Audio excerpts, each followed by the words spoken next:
Oh, the sun is finally out for an afternoon and an evening in Miami. Roof is closed. Giants in town. 4-game series. The Giants, the Marlins, a shot live from the Goodyear blimp.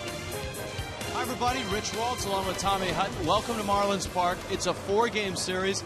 And if there's a recurring theme every one of these ball games, it's starting pitching is important for both of these clubs. Yeah, it's really amazing. You look at these two clubs, the Giants, the Marlins, they've each won 6 of their last 10 games.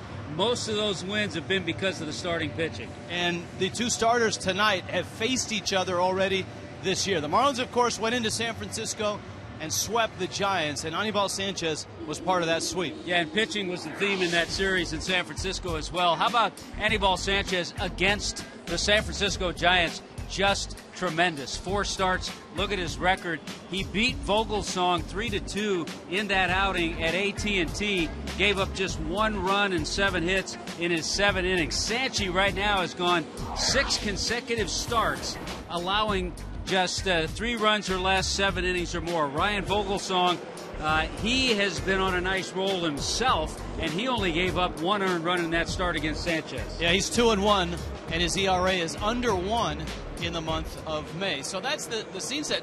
Now, the Marlins have the best record in baseball in May, but the Giants have won 8 of their last 12. So a 4-game series should be a lot of fun.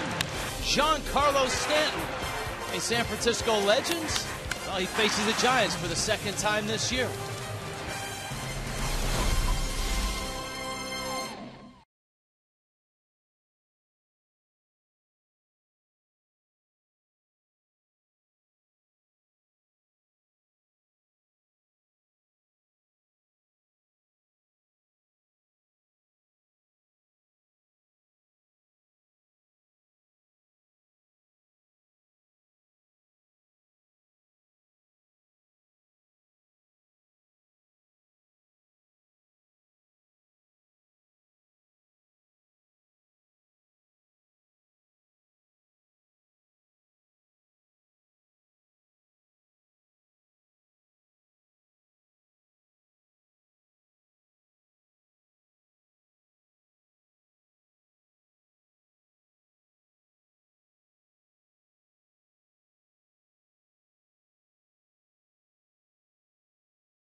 chance of rain tonight. Roof is closed. Windows closed. Business open in center field. Craig Minervini, Jeff Conine. Gentlemen. Hey, thank you very much, Rich, and good evening again, everybody. The Marlins getting ready for the Giants, trying to make it 4-0 on the season against the Giants. And one guy who has certainly put a dent in the Giants' hopes to beat the Fish is Giancarlo Stanton. And not only this year, he's been tough against them. Yeah, he's been very tough against them, and I think he likes to see the Giants come to town. He's sporting a 367 average with 5 homers and 13 RBIs against just the San Francisco Giants. So you're like, why? Giants are traditionally one of the best pitching teams in the National League or all of baseball, sure. But he's tearing them up, and it's one of those things that you just cannot explain. Personally, I hit really well against the Atlanta Braves back in the heyday when they had, you know, the big studs, you know, but yeah. I was terrible against the Tampa Bay Rays when they were terrible when I was with Baltimore. So I don't know if it's a concentration thing or you just happen to see those guys a little better or whatever it is, but Giancarlo likes to see the Giants logo coming to town. Now, I think we just had that same kind of theme against Colorado, and he's hit all these home runs, and almost every team now, he's got something going against him. I'm sure by the end he's going to amass some good numbers about every team, but yeah. When you see the average hovering around 360, 370, that's something special. I've been impressed with Stanton being able to keep his average up no matter what, homers or not. You? Yeah, he's been maturing as a hitter. I think you're going to see him go through. He's going to be streaky. I'll give you that. He's going to be streaky at some point. But for the most part, when he starts to be able to keep those bad streaks to a minimum or shorter than he used to, that's when he's going to be really a good hitter. And boy, you love 274. You take that right now with all his power and his RBIs. Absolutely. All right, Giancarlo Stanton batting fifth tonight for Ozzie Guillen's Marlins as they get set to take on the Giants right here in Game 1 of a 4-game series. Good matchups all series long, and it starts with Vogelsong and Sanchez. Richard Tommy will have the first pitch next.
On Fox Sports Florida is brought to you by Toyota. Visit your local Toyota dealer today for great deals on an amazing lineup of Toyota vehicles. Toyota, moving forward. And by AT&T, the nation's largest 4G network. AT&T, rethink possible.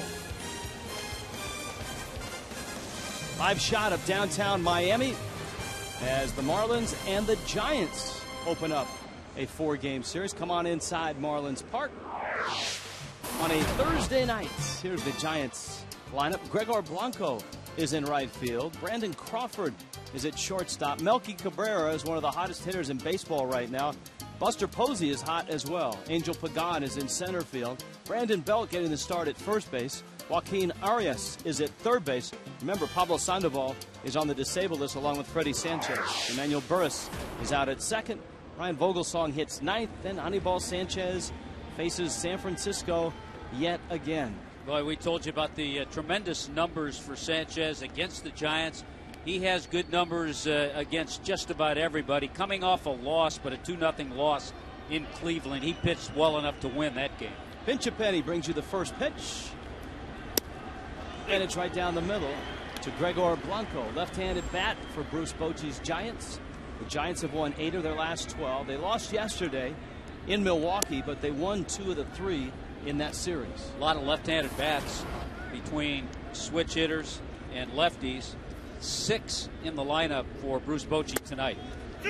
Sanchez catches the inside corner, and he's out in front 1 and 2. The Giants yesterday struck out 15 times in their loss.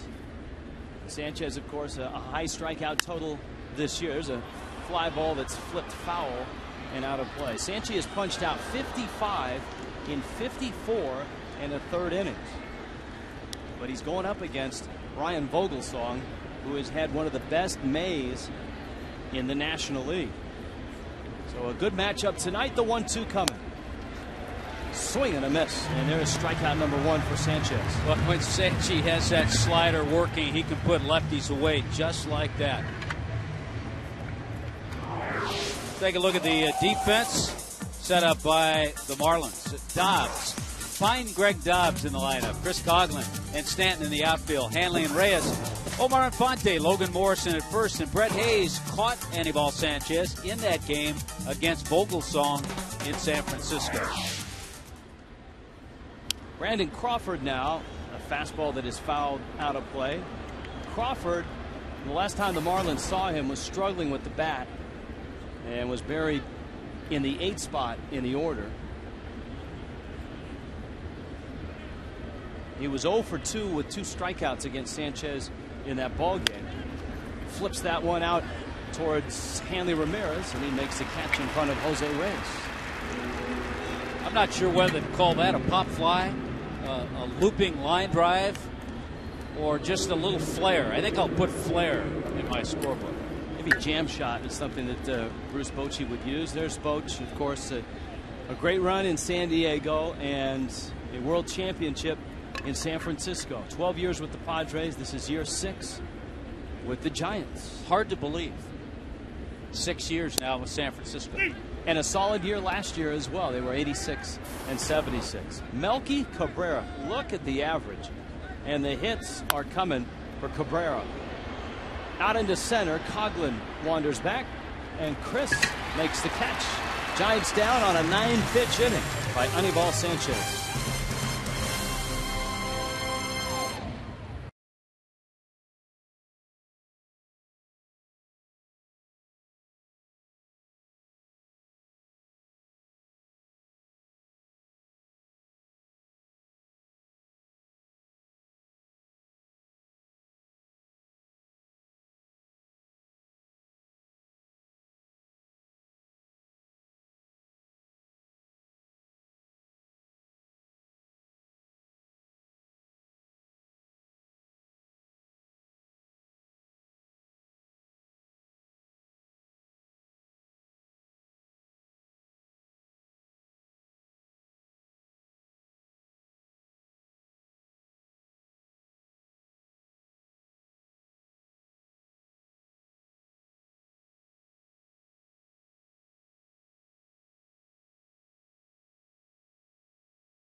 Everything that Goodyear has learned making tires that go the distance inspires what they roll into yours. Goodyear, more driven. Take a good long look at that as the Goodyear blimp has to head back to the hangar up in Pompano Beach. Weather is headed into Miami. Looking out in the distance, and you see all those dark clouds, which is a great answer to people who ask, how come the roof is closed? There is some nasty weather in the area. Brian Vogelsong, last year, one of the where did he come from stories. Yeah.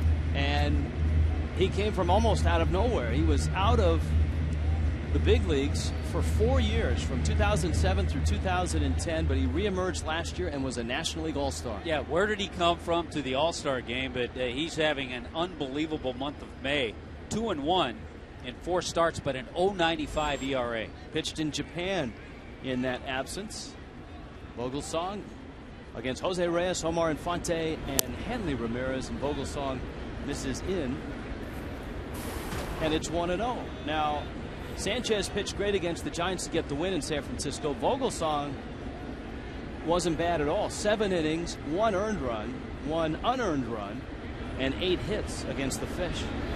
That was on May 3rd in San Francisco. The Marlins, Rich, got a run off Vogelsong. Jose Reyes reached on an error. The shortstop, Crawford, made an error and eventually came in to score on a ground ball out.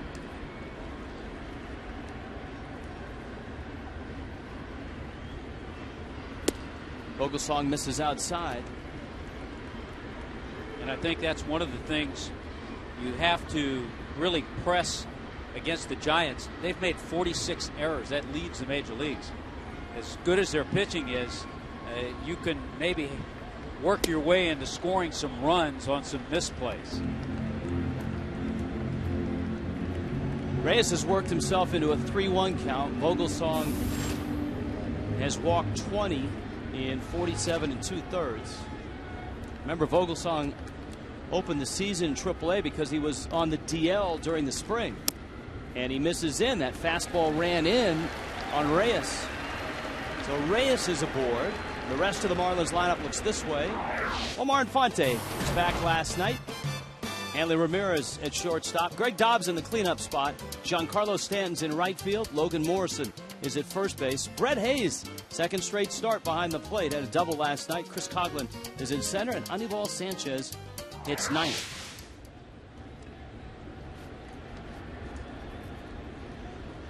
Here is Infante returning last night. The Marlins started in last night. He actually returned at the end of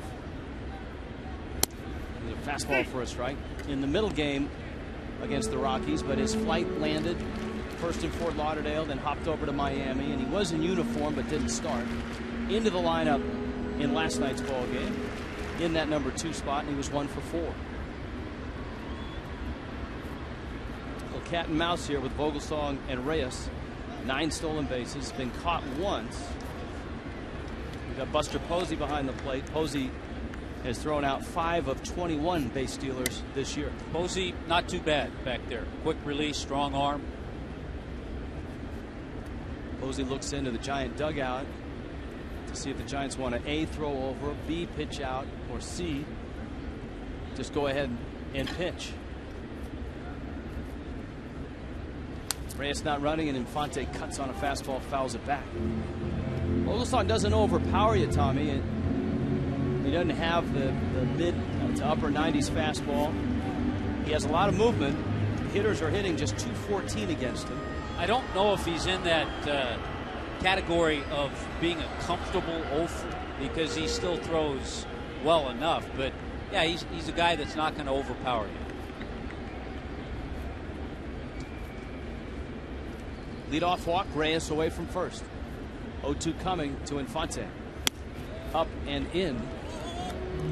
And it's 1-2. And what I mean by that, sometimes a pitcher is throwing in the 80s, but you just go 0 for 4 and you go back to the bench shaking your head saying, how'd this guy get me out?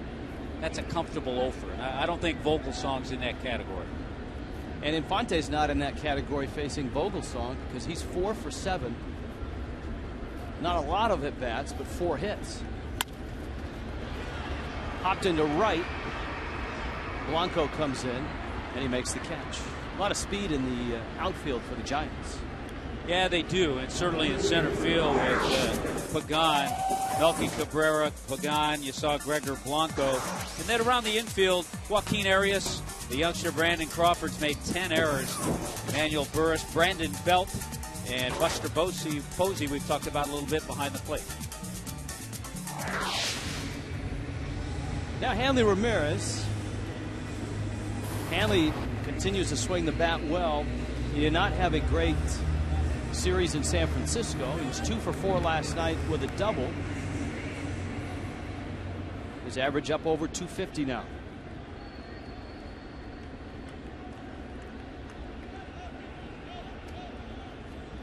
And Vogelsong throws over. The Marlins are going to see the Giants' best. There's the homestand that Hanley is having, 7 for 12. Yeah, on the year, Hanley hitting .351 at home. Tomorrow night, a matchup of Josh Johnson and Tim Lincecum.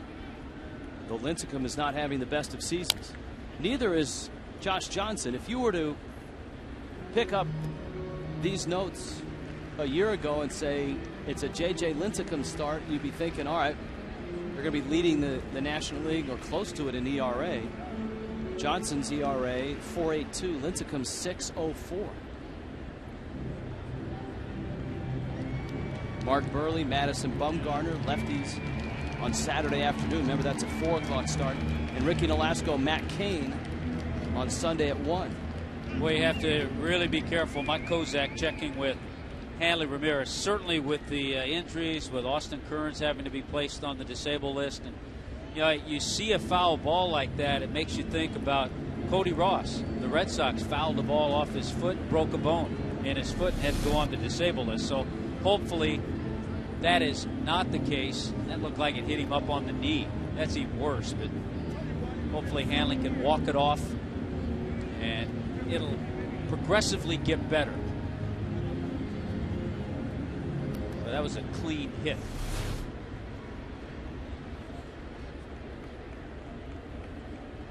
Counts 0-1, and Hanley climbs back in.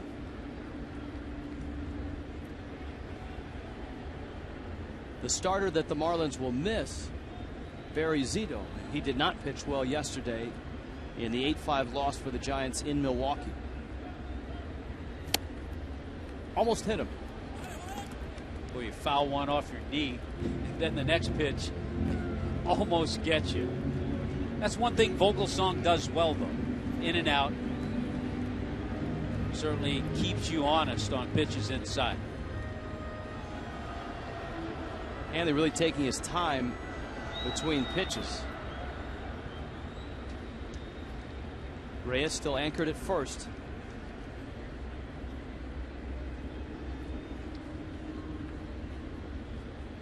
Hanley, not a big sample size, but just 0 for 5 against Ryan Vogelsong.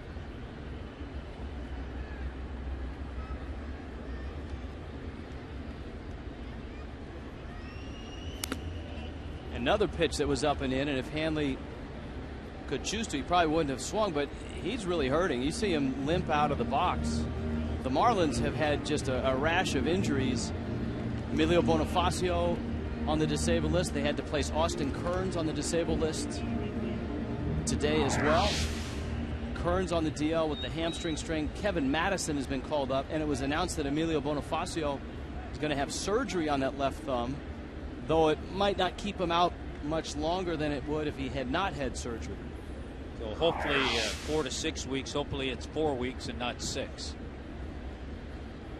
Hanley in a lot of pain in the box. It's the 1-2. Reyes is running. Fastball that's fouled back and out of play.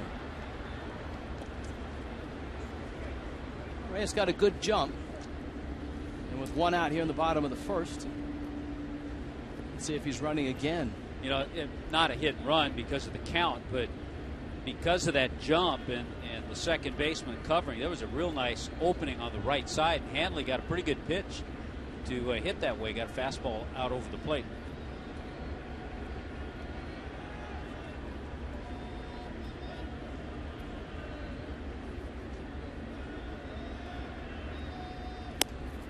That Pitch is out. And the count to 2-2. Yeah, the Giants built around their rotation. Pablo Sandoval, Buster Posey, certainly the marquee names for Bruce Bochy, but he doesn't have the Panda right now. Sandoval on the disabled list. Freddie Sanchez also on the DL with another shoulder injury. I tell you what, you go around baseball and it's everywhere. It's every team, and that's why you hear the term. This is a marathon, 6 months. It's survival. Who can make it through? Who can hang in there when you do have injuries? Because everybody's going to have injuries.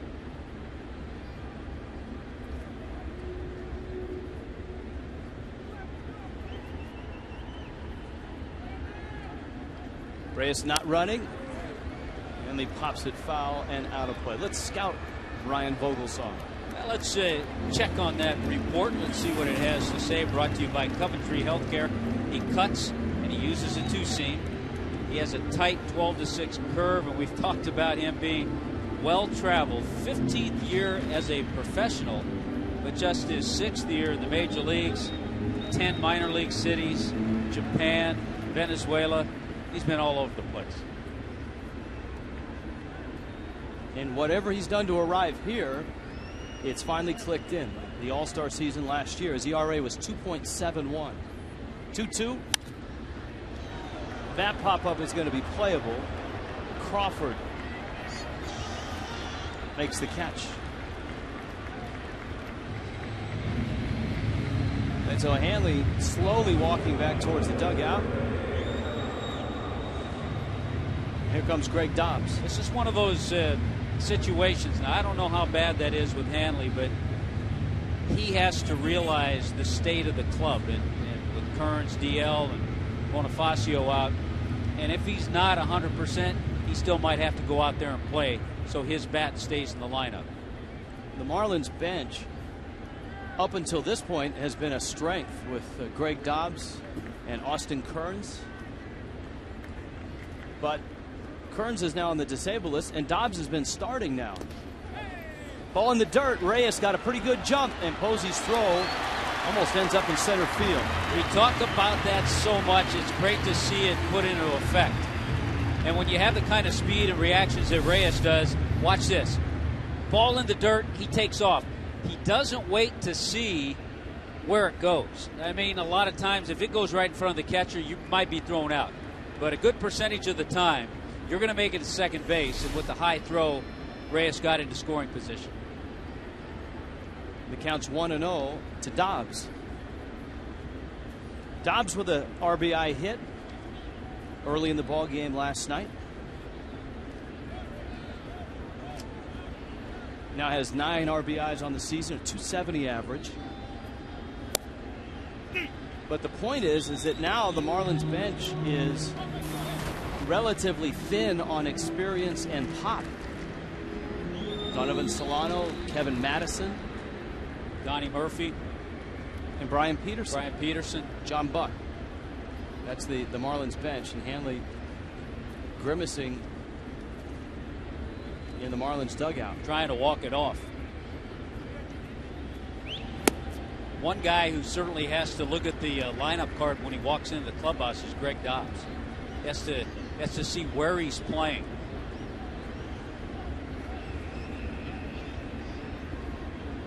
Dobbs has started 4 games at first base. Started a game at third base. Game in left field. 3 games in right field.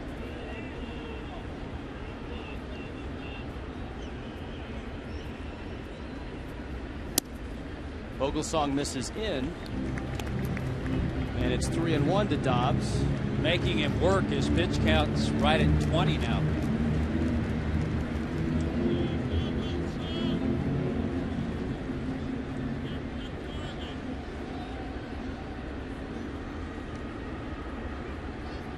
Dobbs 7 for 15 with runners in scoring position. He certainly has one there now, but there are 2 outs in the bottom of the first. Ryan Vogelsong. Ground ball. Crawford to his right. Gathers himself and throws him out. So Vogelsong And Sanchez trades scoreless halves. We're going to the second. We'll see if Hanley gets there with us.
High definition brought to you by H.H. Gregg. Anibal Sanchez, Buster Posey. First pitch, strike one. Top of the second inning, Coventry Healthcare. Zeros across for the Giants and the Fish. Marlins had a base runner. Now the Giants have one. Posey singles to center. Buster Posey over his last 10 games, his average approaching 400 now. You know, it's interesting, in their lineup, they have a handful of guys who have really hit the ball well over the last 4 or 5 games. And then they also have a handful of guys who are in bad slumps. But Posey's one of those that's hit the ball well. Now, if you are a Giant hitter who can bunt a little bit, would you be tempted to test Hanley Ramirez at third base? Having watched the pain and the at-bat that he had, there's a fastball that misses up. Possibly, but they saw him play third in San Francisco. I think they saw enough that they realized Hanley's done a good job over there. You do have the type of game and pitching matchup, though, where all odds tell you it's going to be low scoring. So you want to do anything possible early in the game to score a run. Pagan, coming over from the Mets, has been real steady. He has hit in 32 of his last 34 games.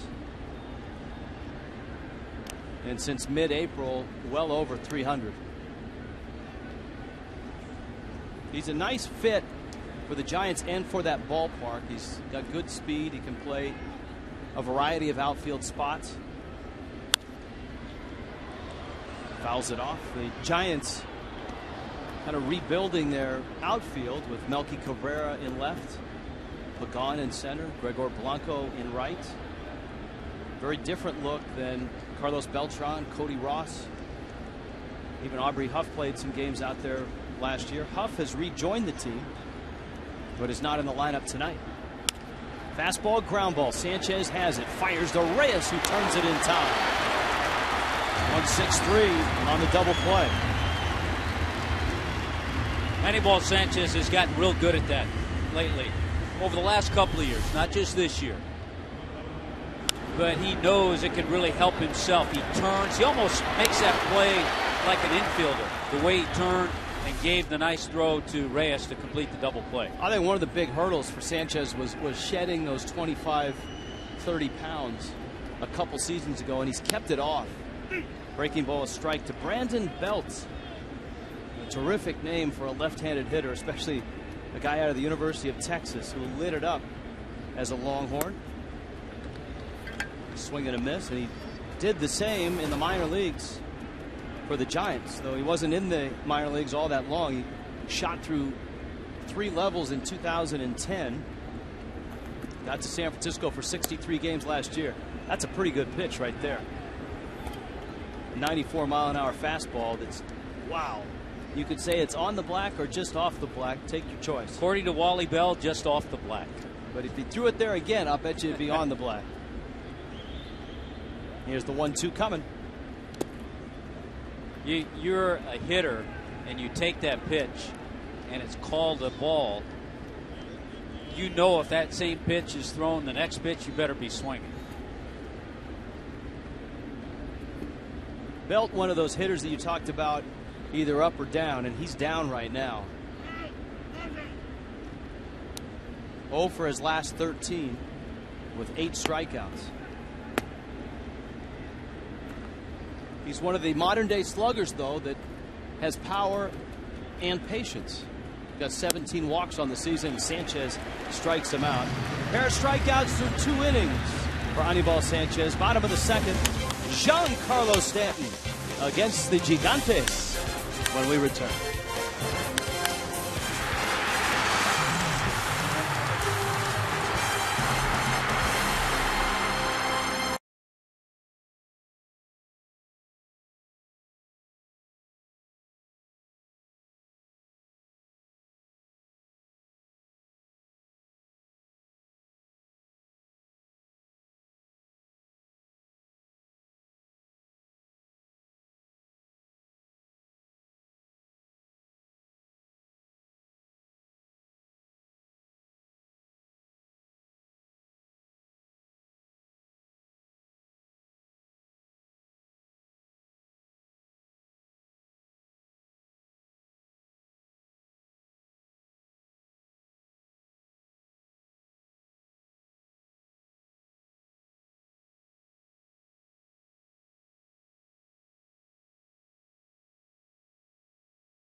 For Coventry Healthcare of Florida.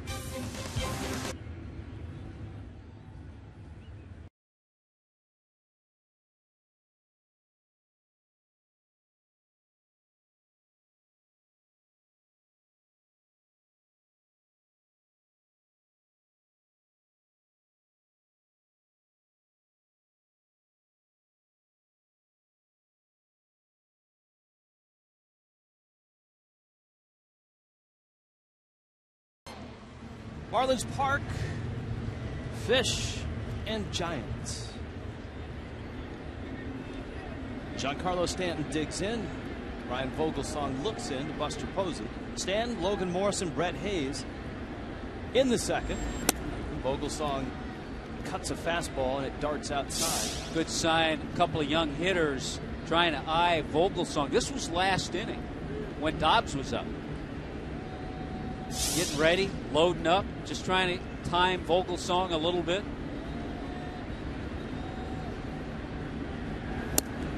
If you were with us on Marlins Live, you heard Craig and Jeff Conine talk about Stanton against the Giants. The series that he had in San Francisco, he had a couple homers you see on the bottom line there. He hit 385. In his career, 13 games, 5 home runs. And a 367 average. That's amazing. Just 13 games, he's already homered 5 times against the Giants. There are the numbers against Vogelsong. Has a home run against Vogelsong with the count 2-1. That one is driven. Get out of here! This butt's for you, Giancarlo! Wow! It's happy hour in the Budweiser balcony.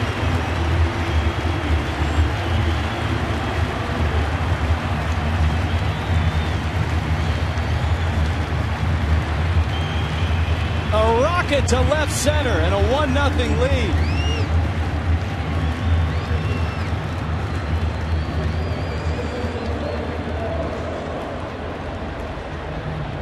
Let's make that 6 home runs now against the San Francisco Giants.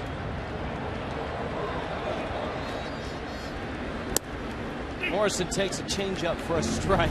Here's another look. Wow. A Clevelander pool home run. If it clears the Clevelander, man, that thing is up. That cleared the balcony. That was up at the bar. Oh, that was up. Yeah, that was up right where they're 2 for 1 right now, I think. See the sign? It was a little left, I think, of the 427 sign. So if we get a measurement of 418, old T. Hut may go off here. Lomo has seen 2 changeups. Now a fastball that he chops towards second. Horace beats him with a throw. So there's 1 out, and up comes Brett Hayes. The struggles of John Buck have been well documented, and Hayes has played quite well in a reserve role. Hayes, of course, the same high school as Giancarlo Stanton, Notre Dame High in Sherman Oaks, California. And Ozzie has liked both Hayes' defense and his approach at the plate. And we talked about Hayes starting that game against Vogelsong in the game that Sanchez pitched in San Francisco. He had a 3-hit game. One of them was off Vogelsong. Blanco comes in and makes the catch. Hayes flies out to right. That's just the 4th home run that Vogelsong's given up this year. An amazing number. Giancarlo, over the last 9 games, coming into this one, last 9 games plus this one, the Marlins have gone 6-3. During that time, they've homered 3 times. Giancarlo's hit all 3. So they need to get some production and long ball from others, or pretty soon he's not going to see anything to hit. Here's Chris Coghlan, and he takes outside. Coghlan, I think, suddenly has the spotlight turned on him. You can see it at just 116. He's 5 for 43, sporadic playing time. That's about to change. Because I think the Marlins, in the absence of Austin Kearns, in the absence of Emilio Bonifacio, whether it's in left field or, like today, center field, I think Chris Coghlan over the next couple of weeks is going to be in the lineup almost every night. 2 hopper out to Crawford. And Crawford throws out Chris Coghlan. Giancarlo Stanton, a big fly. And I mean big. Wow.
Home run, a 1-0 lead.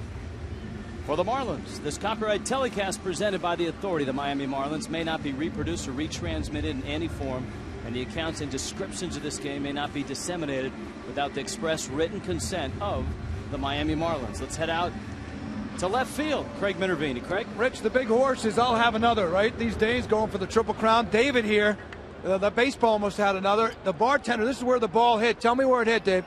Right there, right in the corner. Right in the corner of the bar. Were you serving a drink at the time? I was ringing something up. I thought I was getting hit. Did you realize it was a baseball from the game? I heard everybody scream, and I looked up, and I saw it coming right at me.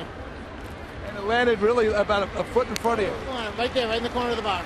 It took this bounce here, guys, and hit this angle here, and then it came back over. We'll find who caught the ball, but a little scary scene there for the bartender over here. We'll go back to him in a second. All right, Craig, thanks. Giancarlo Stanton. He broke the scoreboard a few nights ago, and now he's damaged the Budweiser bar. Early legends are beginning to form, and I think what people realize is when Giancarlo steps in to hit, stop everything you're doing and watch. 10 home runs now. Emmanuel Burris at the plate. Joaquin Arias is grounded out. Sanchez fires in a fastball for a strike. The initial estimate, 434 feet. Of course, as we learned, true distance often varies from the posted distances or the distance from one spot to the next. Yeah, the distances that we're given before we see them on Hit Tracker are estimated. They have different zones and areas of the ballpark, and then try to figure trajectory and all that.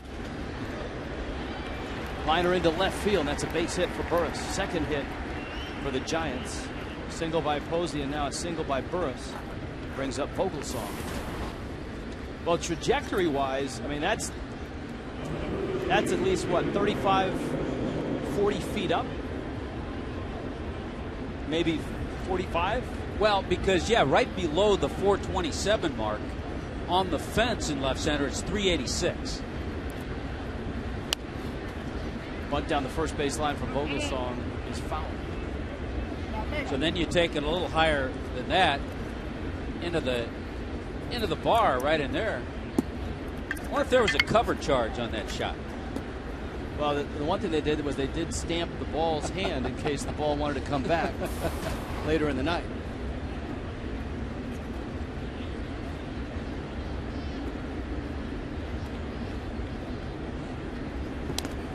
Vogelsong's bunt is fouled. Now the count is 0-2. Watching Hanley Ramirez move at third base, he is still quite slow. Hanley fouled the ball off of, I believe, his right knee. He has stayed in the ball game, but has not moved well since his first at bat back in the first inning. Vogelsong taking a long look down at third base. Tim Flannery, one of the real good guys in the game, former Padre. He's just like you, Tommy, because when you were a ball player, you played the guitar, you sang. Yeah, but he's taking it to another level. You even appeared in Las Vegas for a short, with what, Maury Wills, right? You're with Maury Wills for 6 weeks. But Tim Flannery's taking it to another level. He's recorded CDs. Recorded. He goes out on tour in the off season.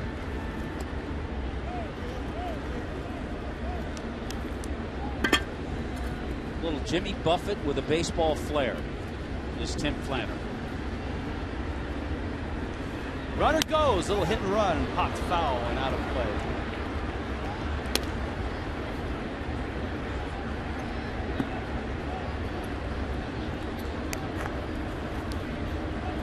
Well, you got a couple of pitchers tonight. We talked about Vogelsong, all 7 starts this year, 6 innings or more.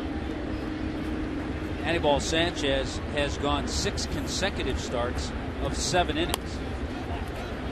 Vogelsong's bunt is foul. He strikes out. And we check in with Craig again. Rich, this is the baseball here that Kevin Young caught with a nice little arm. It hit the bar and and then came back over, and it was headed out into the bullpen or the Clevelander down there, and I just reached over and snagged it in midair. Pretty good catch. Now, we were looking for a dent because it hit the side of that rack, and we did find a flat spot right here. Huh? And it's soft right in the court. You can't tell on camera there, but right there, huh? That's right. No, there's a little ridge there, and it was quite a shot. It had to be 440, 450 by the time it hit up there, I think. So I would agree with you, too. Hey, these stories are getting a lot of fun to tell, guys. Let's go back to you. Thanks, Kevin. Thanks, Greg. Look at the catch. Hey, that's a great catch. One-hand grab. Very nice. Didn't spill his drink either. Gregor Blanco, leadoff hitter for the Giants, up now. I think on the ball, if Craig looks a little closer, you may see a little salt and some Patron. The bartender was making a margarita.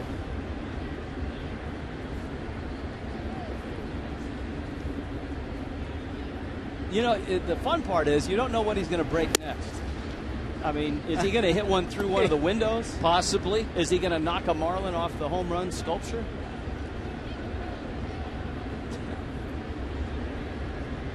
Let's hope he doesn't injure one of the Clevelander girls out there. We'll hope for that. That doesn't happen. Well, it's getting closer and closer over there at first base with Burris. There they are, Tommy. Always keeping their eye on the ball. Tommy, we've been informed that the fantasy auction this year will be in the Clevelander, which brings a little different twist to the title fantasy auction, but it should be fun down there. What's coming up on August 13th. So we're expected to actually broadcast the game and deal with the auction from the Clevelander.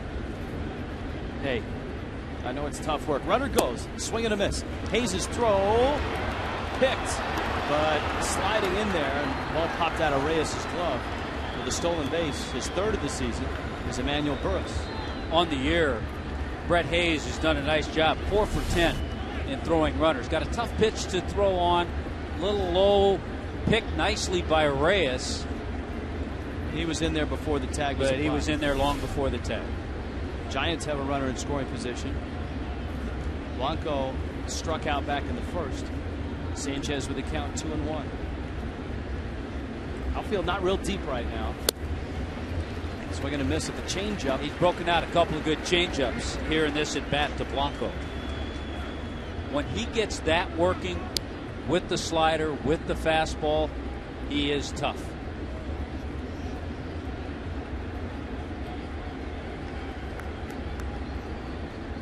Blanco was not in the big leagues last year. He was in AAA with both Kansas City and Washington.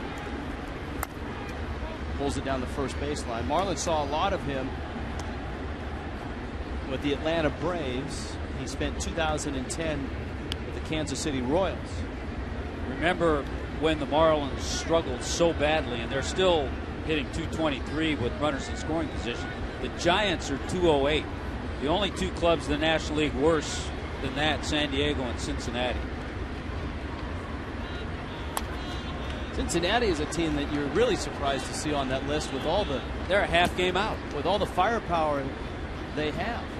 Yeah, they're just a half game behind St. Louis. Right now, the Reds with a 5-game winning streak.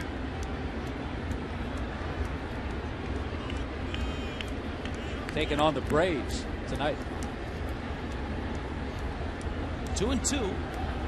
Burris still out there at second with 2 outs. You always like to look at teams whom the Marlins have faced or are going to face. And the Marlins played a really good Cleveland team in Cleveland, their first interleague series, and won 2 of 3 in Cleveland. And the Indians today completed a 3-game sweep of the Tigers. They beat Justin Verlander 2-1. That's huge for the Indians and for their fans too. Chris Perez with his 16th save. Now, when the Marlins were in town, the crowds were very good. In fact, they had the second and third biggest crowds of the season. Perez got a little flack for saying that more people should be out there to watch a first-place team. The Indians last in attendance. And in a day game today, they had almost 24,000. Which for the Indians this year, that's a pretty good crowd.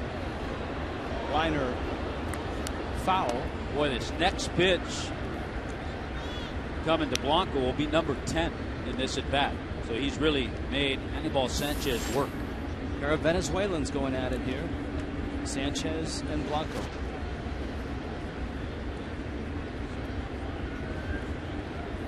Vogelsong-Sanchez matchup. Both have pitched well this year. Both have pitched very well against the opponent. And we've talked about Sanchez, his numbers against the Giants. Not a lot of starts. And of course, not a lot of runs.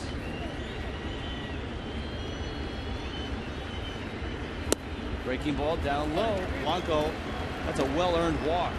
It's going to bring Brandon Crawford to the plate. 4 games with the Giants. And then the Washington Nationals on a Memorial Day at 1 o'clock open up a 3-game series.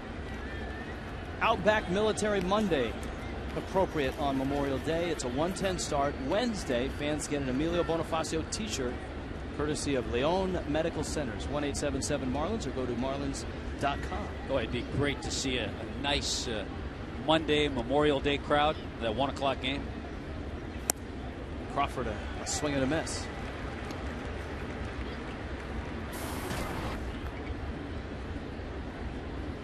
Right now, that looks like it's going to be a Carlos Zambrano, Jordan Zimmerman battle. Pair of Giants on. San Francisco threatening here in the 3rd. That changeup, especially against the left-handed hitter, has been effective for Sanchez tonight. Crawford, a left-handed hitting shortstop, the pride of UCLA. Guy known for his glove more than his bat. But Bruce Bochy, with the injuries and such, has got him hitting in the 2 spot. Sanchez out in front, 0-2. And the glove has kind of let him down this year. Brandon Crawford has committed 10 errors.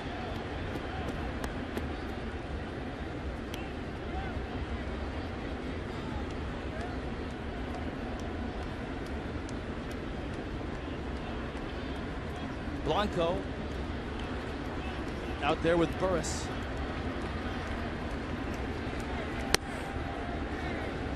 And that was up. It's 1-2.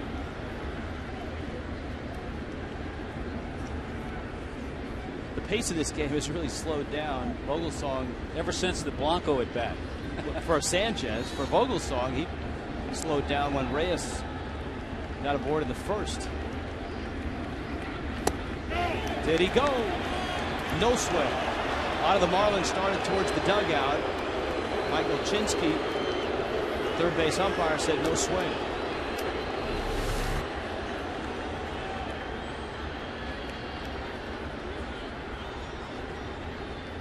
Wow. Of course, he doesn't have the Toyota Foxmo to look at. See if he can come back and get another strike. He does. That's that changeup, just buries it on the outside part. So Sanchez pitches around a single and a walk and holds on to a 1-0 lead.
Get out to Marlins Park for a family Sunday. Marlins and Giants finish the series a 1:10 start. Arrive early for Snapshot Sunday, and the first 5,000 kids get a Mark Burley wall flag courtesy of Stanley Tools. Plus, kids can run the bases after the game in the Diamond Dash.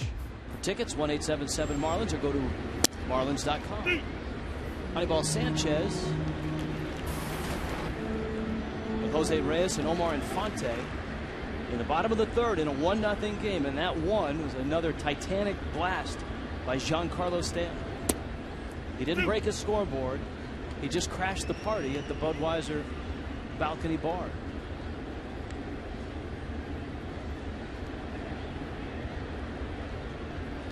Oh, 2. Little pop. Burris out, Blanco in, and Blanco takes it. Vogelsong gets an out. It's up to the top of the order now with Jose Reyes and Omar Infante. There's the coming storm, so to speak, outside. It rained, and I mean rained and rained yesterday and today. Cleared up in the afternoon, but the Marlins did close the roof and the windows right before batting practice. That allows the team time to turn the air conditioning on, and with the weather that was supposed to arrive tonight, you don't want to get caught in a spot where the roof is open and the clouds are coming in and the game is going on. Yeah, and then the other thing that happens there, all of a sudden it takes a little longer for things to cool down here inside. So you make that decision early, and looking outside right now, it's a good decision.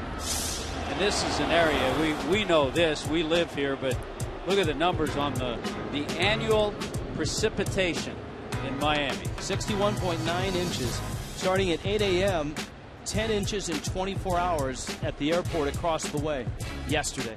And that's a new record by a long shot.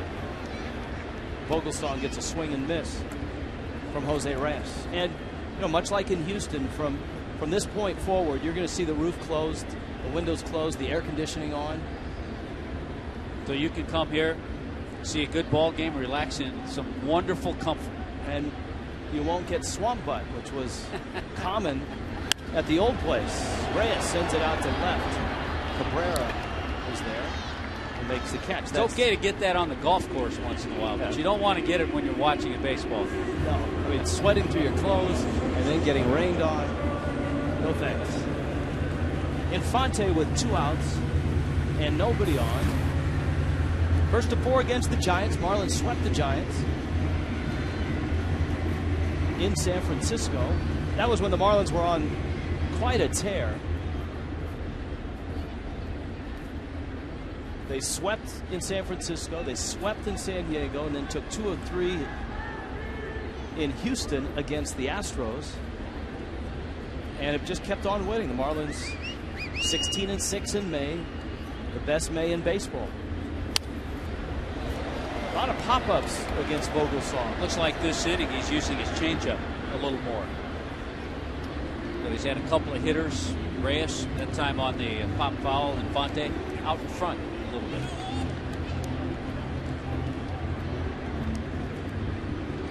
Vogelsong, one of those guys you get a pretty good idea. Can't really throw a ball straight. I mean, he cuts just about every fastball he throws. We talked about the good curveball he has. Soft liner's going to get up and over Burris and nestle into center field for a base hit. And this is an at-bat that I've been interested to see now for about half an hour, and that's Hanley Ramirez's second time through after fouling a pitch off his leg his first time up. Well, so many times already this season, Infante has just stayed back. He's 5 for 9 now in his career against Vogelsong. Watch Hanley. It looks like it hits his back knee, his right knee. Yeah, which is extremely hard to do. I mean, you usually foul a pitch off your front foot. He fouled that off his back knee. Pitch misses outside. Infante's been running well ever since getting over that groin injury. He's got 4 stolen bases.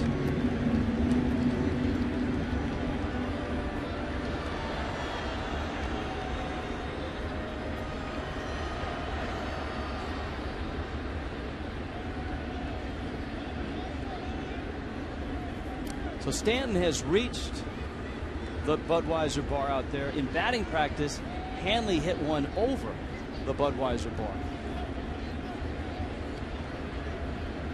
Such a great spot. The balcony in front of it, and then you got the bar right behind it. Which we were told that's 51 feet above the field. Wow. So when we get the true home run distance, you add 51 feet to the, what was it, 438? 434. What's 4 feet between friends? Yeah. Well, ask the bartender. 4 feet may have saved him, a broken glass.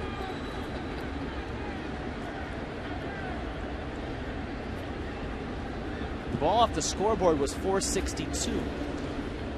The other thing that's going to be fun on that is not only the distance, but the exit speed off the bat. Remember, the scoreboard slam against Moyer was the fastest off the bat at 122 miles an hour since Hit Tracker Online had been tracking in 2006. That's a lot of home runs. Hanley fouls it back, counts 1-2. I don't think that the one that he hit tonight, as far as bat speed and velocity, is going to be near the one he hit off the scoreboard.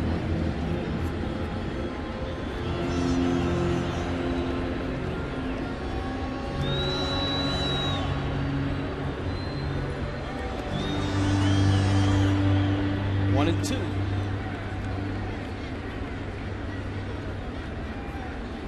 Hanley's at bat in the first inning took about 8 minutes with the foul off his leg, and then he continued to fight pitches off. He ended up popping out to short. And this bat extended as Vogelsong tries to keep Infante anchored at first. 2 outs, and with 2 strikes, you might see him on the move. Talked about all the cities Vogelsong has pitched in. It all started in college at Kutztown University.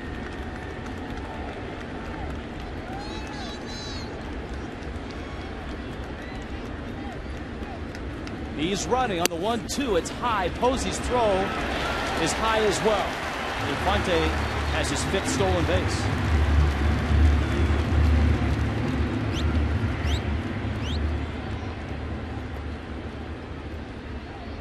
Good jump, throw a little high, and you put those two things together, you get a stolen base. So nicely done by Omar Infante to get himself in scoring position for Hanley, even though the count's 2-2 with 2 out.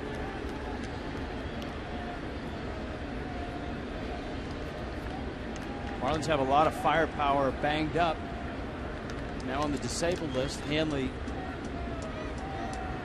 with a 2-2 coming. Way outside, breaking ball. When we get to the 4th inning, we're not headed out to the Clevelander. Oh, look at that. Reed's listening already. Reed Cornelius is ready to go. He's taking notes. He's just taking notes right now. That's right. See, now he's not worried about the Clevelander. He's not worried about the ball up in the Budweiser balcony. He's prepping for his sunflower seed shower that's sure to come when he joins us in the bullpen.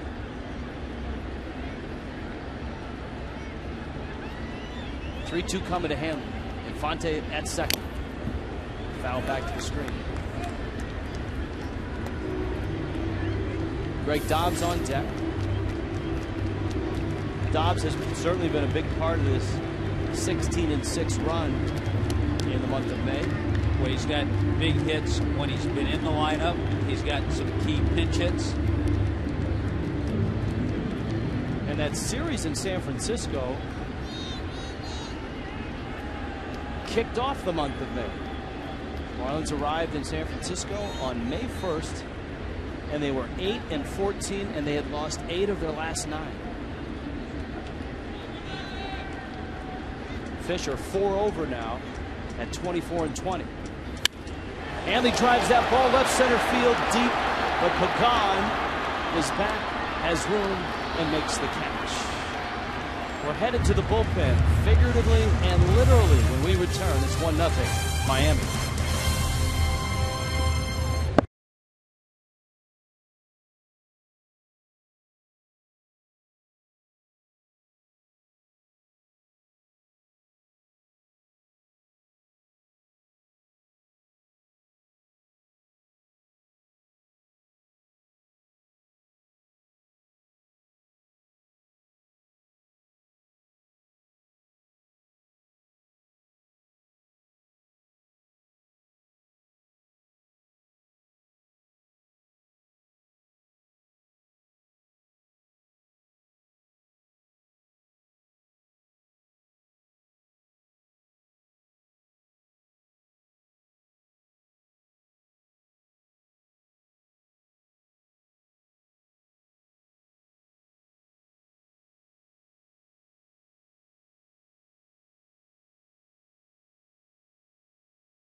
into the fourth, 1-0. Marlins on top. Reed Cornelius, bullpen coach for the Marlins, joins us now. Hi, Reed. How are you? Hey, not too bad. How y'all doing? You didn't hurt your neck watching that Stanton home run leave the park, did you? Not too bad. We're just trying to get a feel for how far it went. We got to see it on the big board there, and yeah, it's mighty impressive.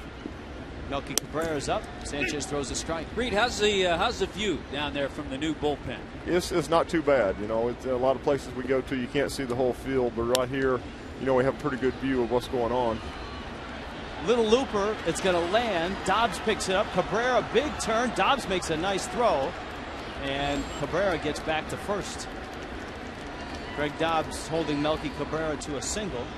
You got some company there. Now, if you can keep your concentration now, tell us about your bullpen. Any dirty secrets you want to let out right now?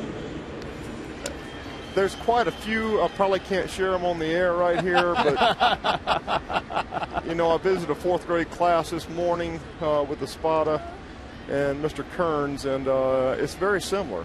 It really is. Before we get out of control, I want to ask a serious question, because you're down there when Anibal Sanchez and all the starting pitchers are warming up. What do you look for? Like we see him with his changeup, it comes alive. What do you look for in a starter when he's warming up down there? Just really to see if he's working within his rhythm, you know, to see if he's commanding his pitches. It doesn't necessarily have to be spot on. The breaking ball spinning right. He's commanding his fastball and working down. That's the biggest things that carry over into the game. And a lot of times it changes once you get out on the mound and the adrenaline gets kicking. But you know, you just want to see a rhythm, and you want to see consistency down here. Brett Hayes had trouble gripping that pitch. I don't think it would have mattered. Melky Cabrera had a huge jump. Yeah, with the jump that Cabrera got, look at that. On his way, nearly 2/3 of the way there. So it wouldn't have mattered, and Melky Cabrera gets himself in scoring position. That's one of those where Posey may turn to Hayes and say, yeah, I know. You got to tell him to keep him a little closer out there. He can relate. Counts 1-2 now. Posey, the Giants catcher, singled in the second, was erased quickly on a 1-6-3 double play. Sanchez had to pitch around trouble in the third, a single, a stolen base, and a walk. And Posey goes after a slider for strike 3. Marlins bullpen this year, by the numbers, National League ranks now 7th in ERA.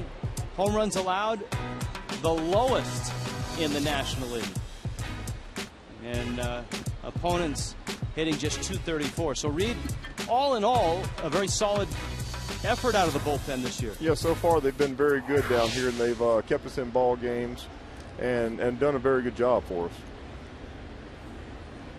I'll tell you the number I liked on that list that we showed, Reed, the innings pitched by the bullpen, 15th fewest in the National League. And last year, the Marlins bullpen was 6th highest in the major leagues. Yeah, that tells you that our starters are going a little deeper into the games. They're getting us 6th, 7th inning, sometimes 8th, and that gives the bullpen a break and allows guys to settle down into different roles also.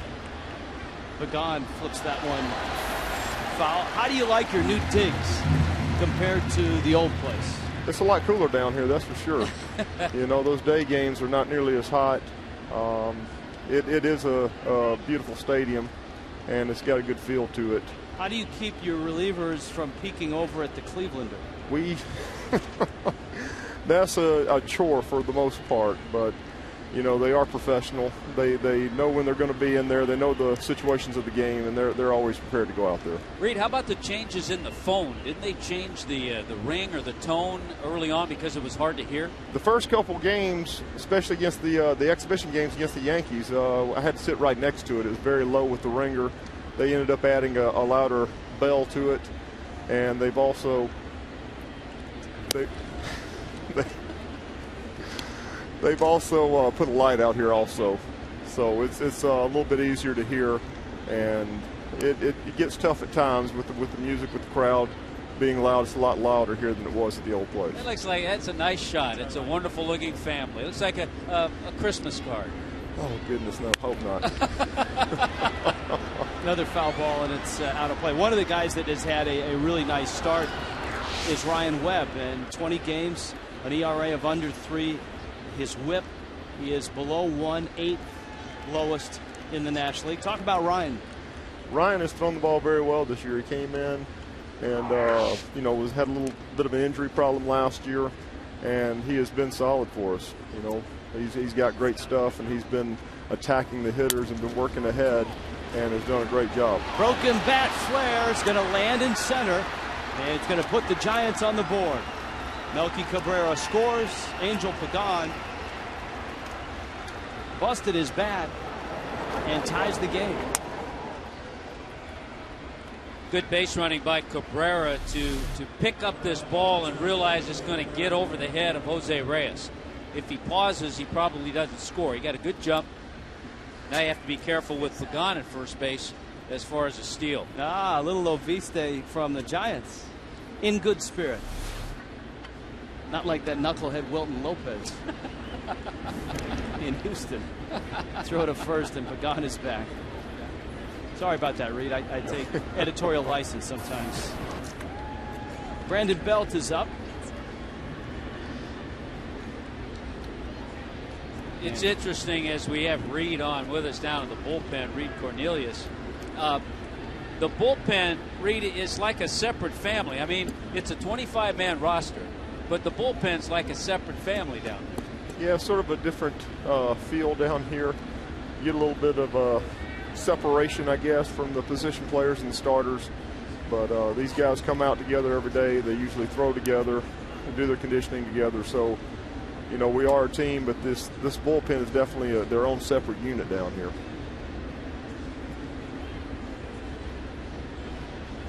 Another throw to first. The month of April and on into early May, Steve Cishek was a great story. A guy that when things got a little sideways, Cishek was able to come in and fulfill a variety of roles. Yeah, he's done a super job also. And, you know, we drafted Steve, came up through a minor league system, developed, and he's come to the big leagues and done a great job and continues to be solid for us out there. Now, the guy to your immediate left, Randy Choate, has been a lockdown lefty as well, hasn't he? Yeah. Randy's been able to get those lefties out. He's come in and done a good job. And, you know, we bring him in those tough situations to get the tough lefties, and he's responded well. Is Mojica the funniest guy down there? Yeah, I would say so. Mojica keeps everybody laughing, and he can do an imitation of just about anybody and everybody. And that's Mojica right there.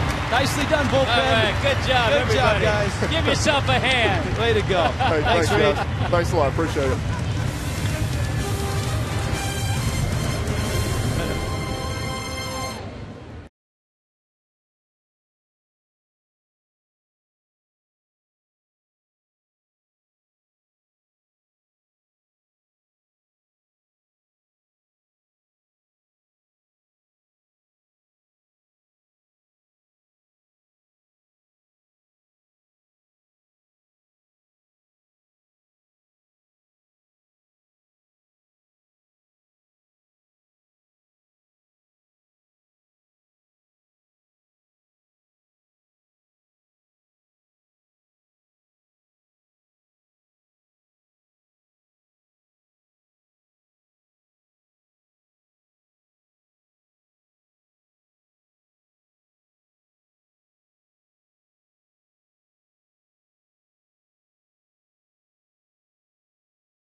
Brought to you by the Florida Department of Transportation.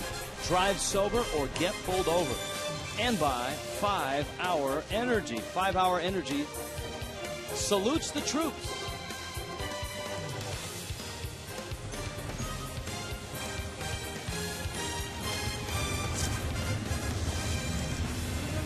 Bottom four, 1-1 ball game. Ryan Vogelsong gets Greg Dobbs, Giancarlo Stanton, and Logan Morrison. So this is a half inning that if you're thinking about getting up to get something to eat, or you got to go pick up the kids from practice or dance or whatever you've got to do, you might want to hang in and watch that man swing the bat, because you never know what he's going to break next in this new ballpark.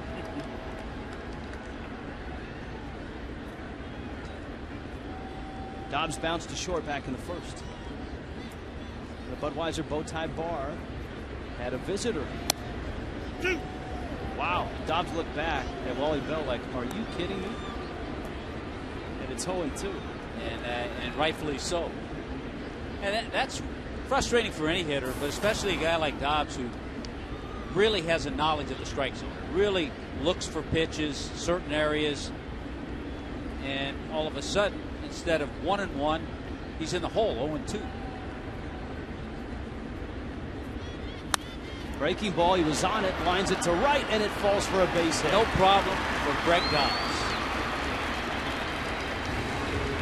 In case you missed it, last AB for Giancarlo Stanton. This Coors Light Cold Hard Blast ends up at the Budweiser bow tie bar. That's approximately 51 feet up from the playing surface.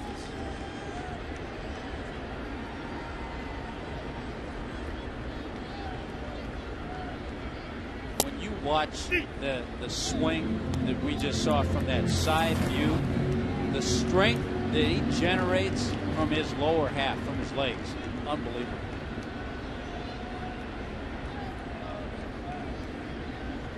No beverages were harmed in the filming of that home run. Pop that one up. It's fouling out of play. It's 0-2. The guy the Marlins really want to see, and you touched on it earlier, get going, is the guy behind Stanton. Logan Morrison. Because he's going to need some protection in the lineup.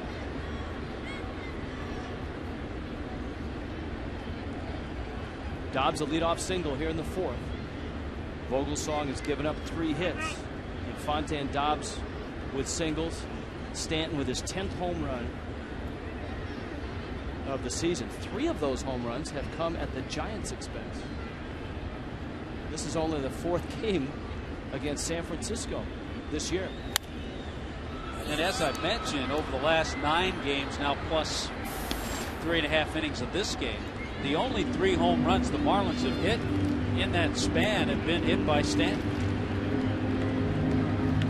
Well, Gabby Sanchez trying to get it together in AAA, and so far the reports on Gabby good news. Have been positive. Yeah, good news on Gabby.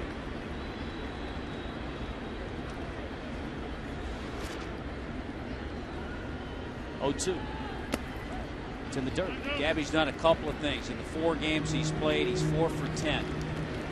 But he's also walked 6 times. And that's one of the things that was stressed to him when he went down, is that was the kind of hitter he always was. And he had gotten way out of that. So the good news, he's seen a lot of pitches, taking the walk, and getting some base hits.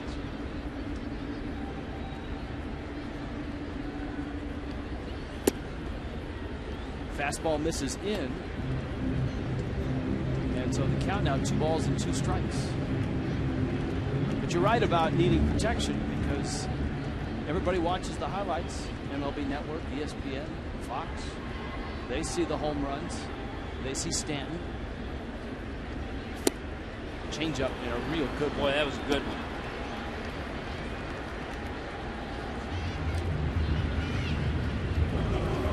First strikeout for Vogelsong. It's a big one, and it's a great pitch. Good changeup. AT&T trivia question. Who's the Giants' all-time hits leader for players born in Florida? Ooh.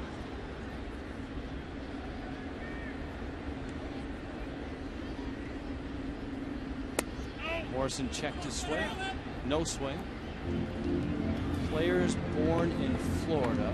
Buster Posey played in Florida State, but he wasn't born in Florida. He was raised in Leesburg, Georgia. Plus, he hasn't played long enough to accrue a bunch of hits against the Fish.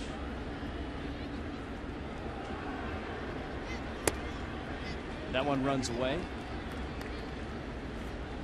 And it's 2-0. It's got to be a modern day Giant, one that played against the Marlins. The Marlins. Rich Aurelia was a New Yorker. Matt Williams. I don't think. Will Clark. Will Clark's Louisiana, I think. Cajun. Will always had that Cajun accent.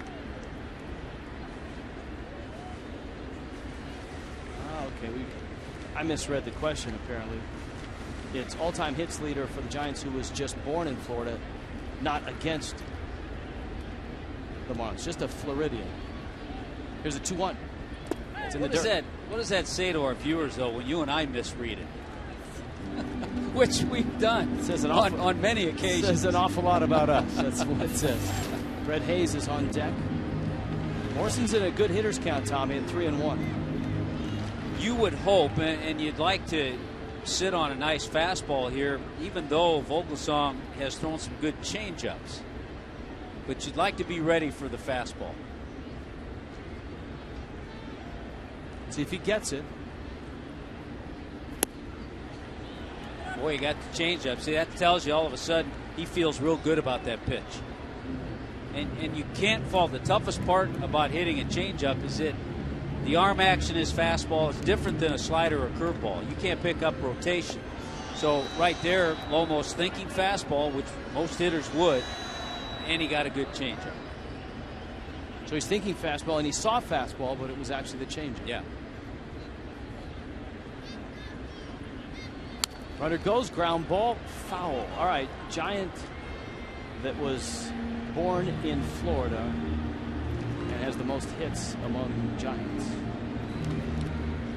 Covey, I want to say Alabama.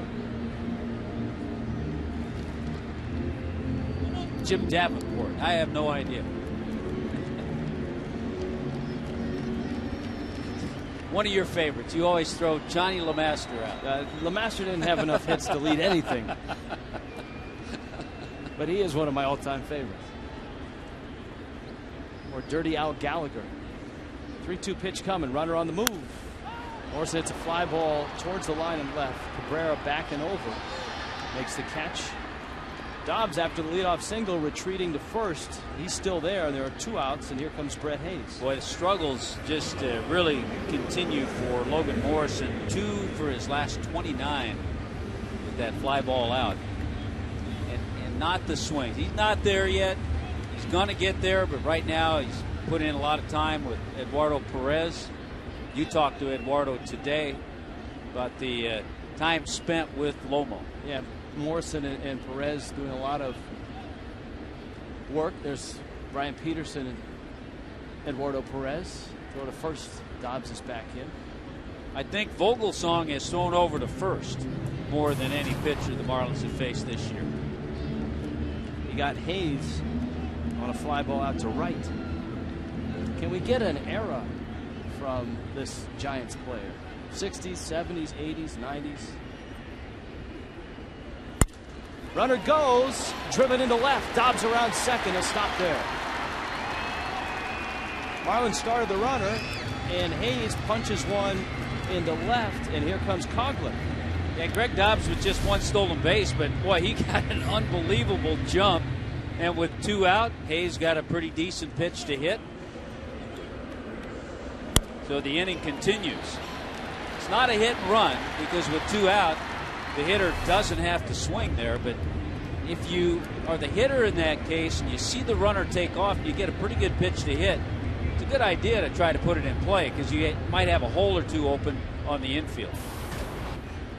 So here's Coughlin, mid-80s to mid-90s, we're told.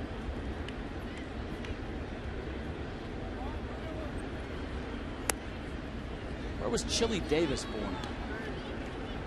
I think Jamaica.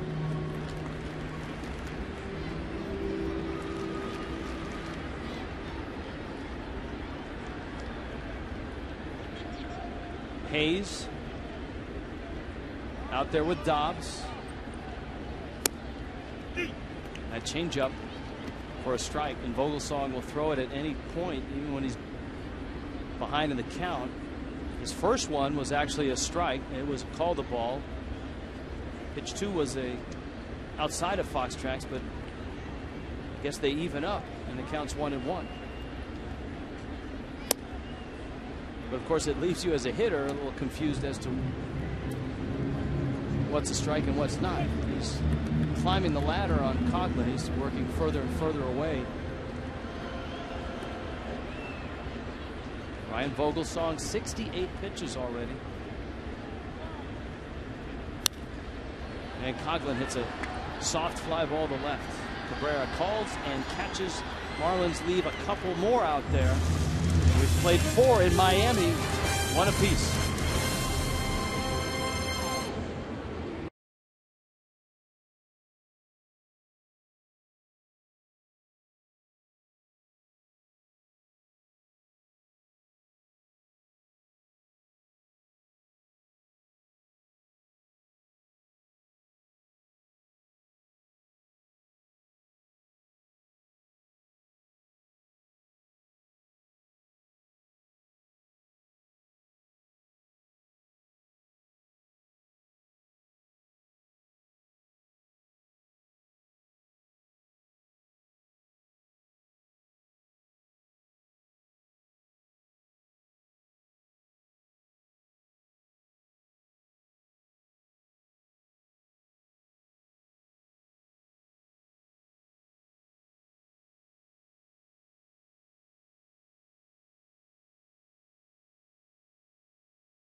Presentado en SAP por Toyota. In Miami, Subway 5th, and we go to our Spanish language broadcasters.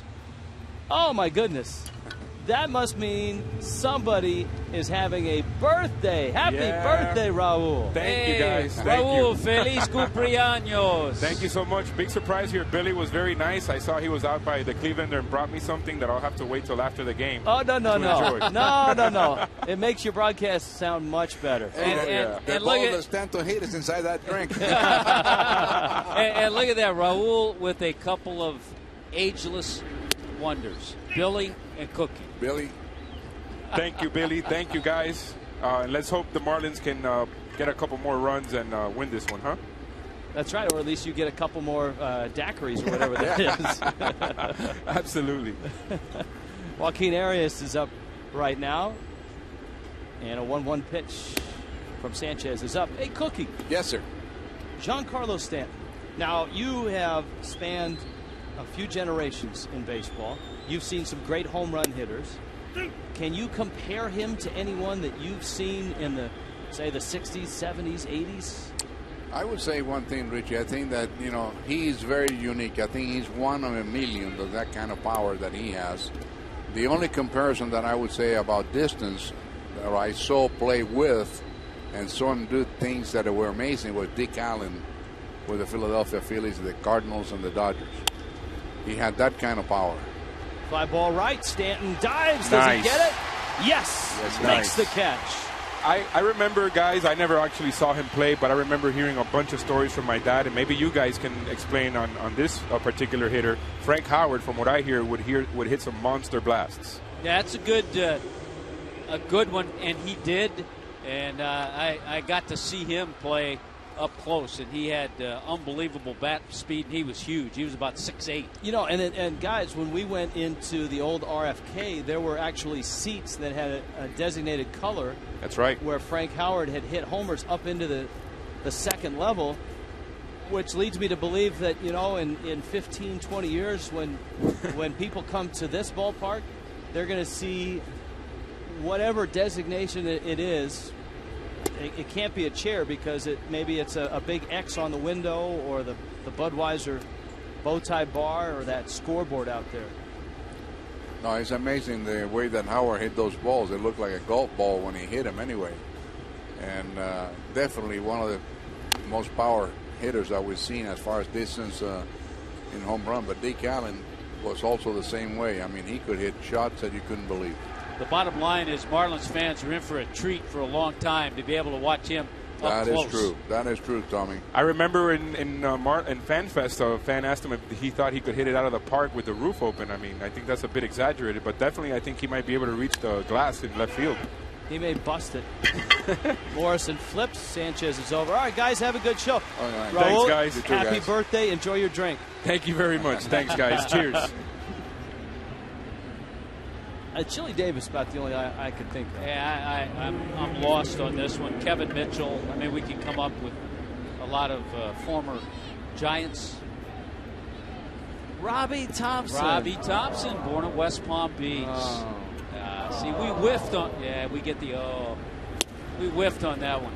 Robbie Thompson, a good second baseman. The guy he followed, solid player. The guy he followed, Dwayne Kuiper, has turned himself into one of the best play-by-play men in the game. He's here with Mike Krukow, the Giants television crew. Robbie Thompson has a son, Tyler, playing for the Gators. I think Florida's in the SEC tournament right now. Fastball, Sanchez elevates and strikes out Vogelsong. It's 1-1 halfway through in Miami tonight.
Marlins. Rich Waltz along with Tommy Hutton, and this one's kind of following the script that the Marlins have used to have the best record in May. Great starting pitching, Anibal Sanchez.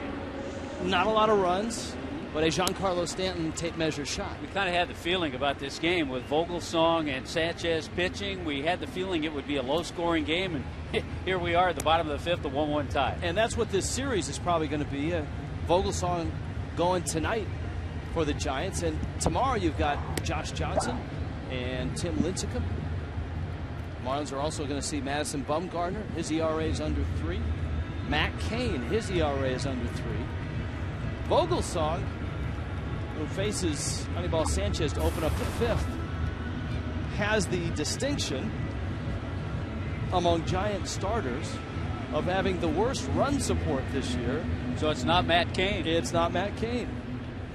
Cain and Zito have traditionally been the guys that haven't had a lot of runs. And he hasn't had a lot of runs against the Marlins.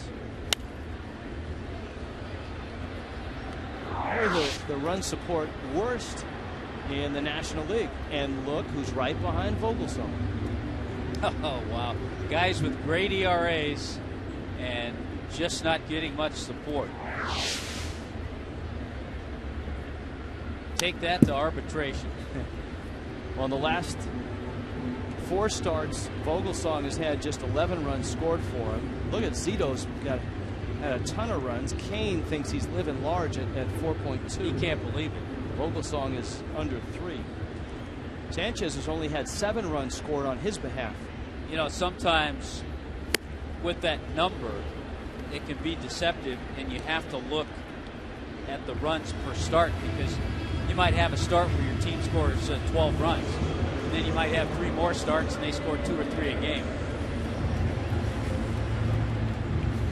Jose Reyes has walked and flied out. Well, Vogelsong, when they tally up the votes here in a week for pitcher of the month, Vogelsong is going to get some votes. He is 2-1 in the month of May. This is his 5th start, and his ERA is under 1. A 1-1 game here. Breaking ball, a strike. You know, I was thinking when you were giving the pitching matchups with Bumgarner, the left-hander, that's really where the Marlins are going to miss Austin Kearns, this right-handed bat, in the lineup against the lefty. Yeah, because the outfield that the Marlins have been able to run out there is left-handed heavy, whether it's Peterson, Coughlin, Dobbs, even if you stuck Lomo back out there in left field. Reyes, Brandon Belt kicks it out of the dirt. Steps on the bag, and Fonte coming up with 2 outs here in the bottom of the 5th. Saturday on Baseball Night in America, Chooch, Carlos Ruiz and the Phillies are in St. Louis taking on Carlos Beltran and the Cardinals. St. Louis trying to keep their lead in the Central, or you might see the Rays and the Red Sox at Fenway Park. Baseball Night in America presented by Chevrolet. Saturday, 7 Eastern, 6 Central, only on Fox. And as always, check your local listings for the game and start time in your area, or text Tommy Hutton. And that'll do 2 things. You'll be able to get the correct time, and Tommy will be able to capture your number in his new phone. And I'm trying to capture a lot of things in his new phone.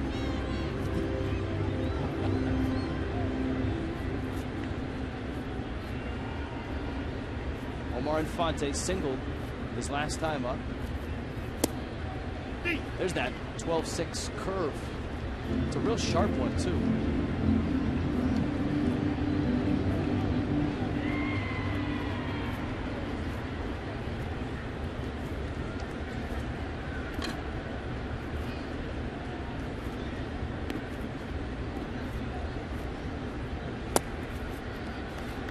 Vogelsong misses. It's 2-1. Infante,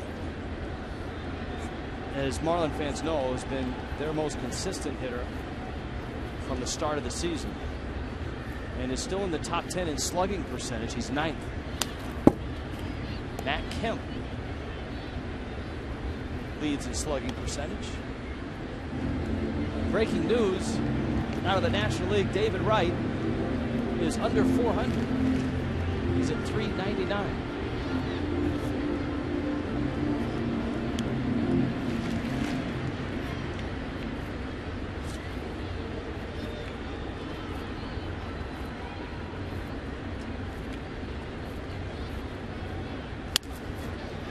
Ground ball in the hole.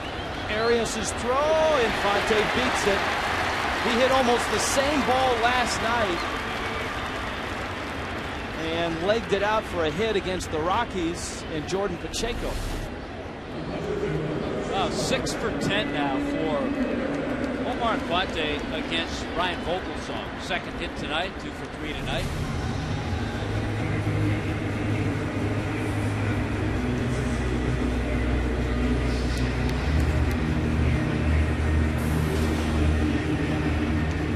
Now Hanley to the plate. Hanley has flied to deep left center and popped to short. Infante stole second, and he stole it quite easily in the third.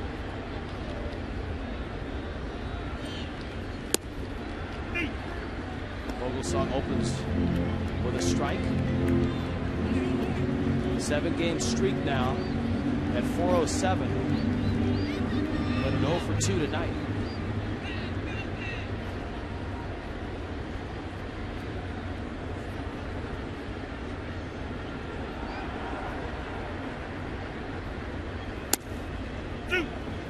Outside corner. Time now for the Just for Men Auto Stop Foolproof Stat. Hanley after May 3rd. Look at the 19 games since. Just as the Marlins are counting on Hanley Ramirez, you can count on Just for Men Auto Stop for foolproof results.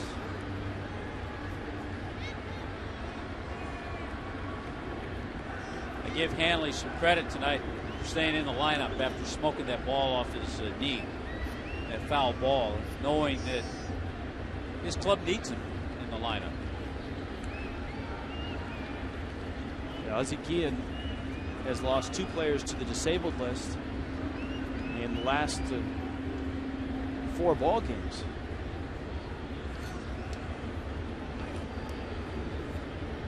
Kevin Madison called up, with Austin Kearns going on the disabled list today.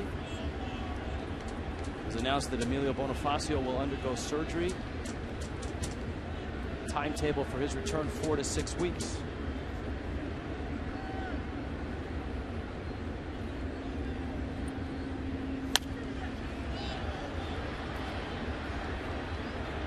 Hanley's pop-up was fouling out of play. Madison is back.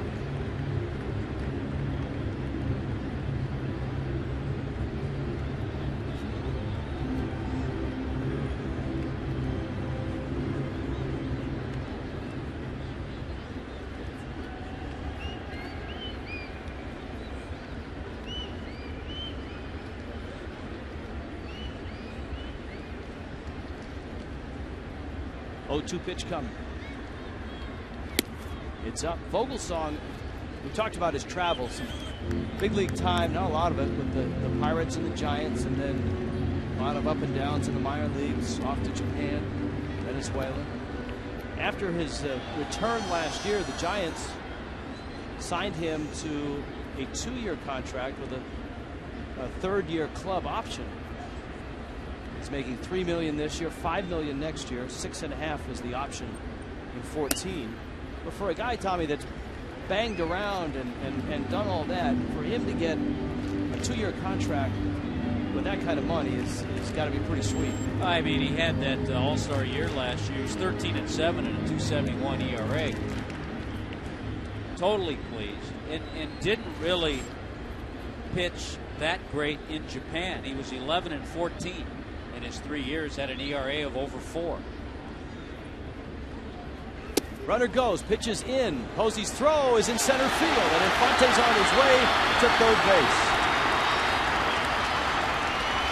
Second stolen base for Omar Infante. And a throwing error on Buster Posey.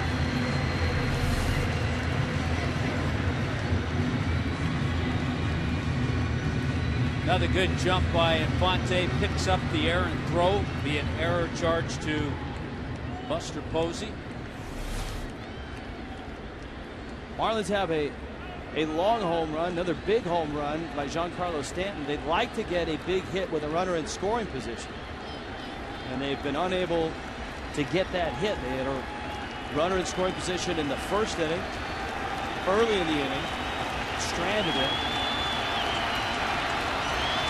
The 3rd inning, and 2 in the 4th. It's up, and Hanley walks, and Dobbs is coming up. Dobbs has bounced out and singled.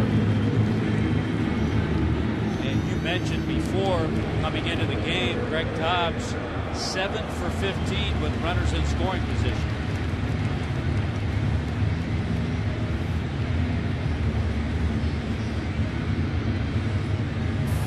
Got a breaking ball, 0-2 pitch last time up, and hit that line drive single into right field.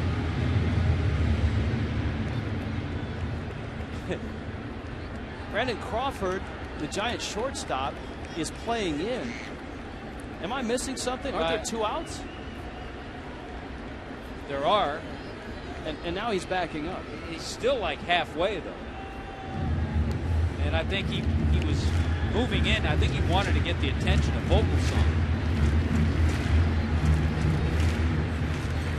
There are 2 outs at the corners, but speed at the corners.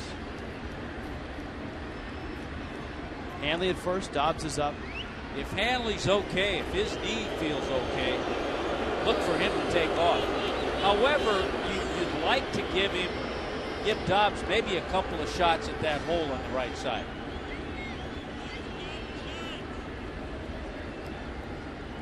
Some hitters you might not take off because then you'd leave first base open. They'd walk the hitter to get to the next hitter, but I don't think they'll do that with Stanton on deck. Dobbs takes away. We talked about the big hits that Dobbs has had this year. That statistic illustrated it in his average with runners in scoring position, one of the best on the Marlins. There it is, 5 of his 18 hits have either tied a game or given the Marlins a lead.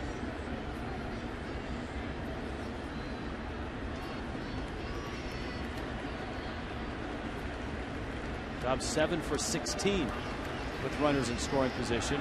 You've got the 2 of the least supported starters in the National League in Vogelsong and Anibal Sanchez. And so I guess there's no surprise in a 1-1 ball game in the bottom of the 5th. Marlins have left 4 on. The Giants have left 2. 1-0 pitch to Dobbs. It's way out.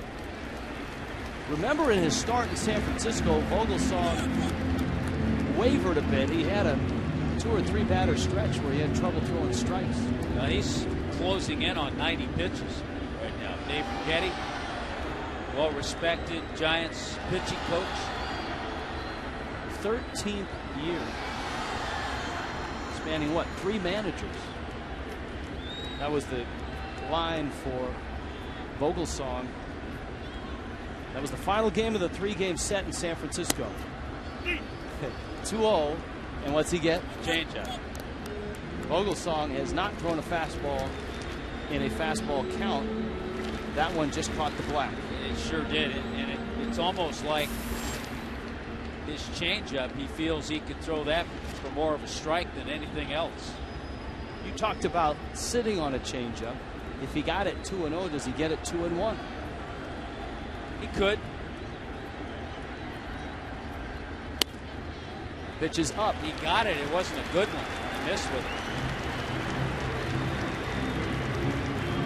it. Does he triple up now on the changeup?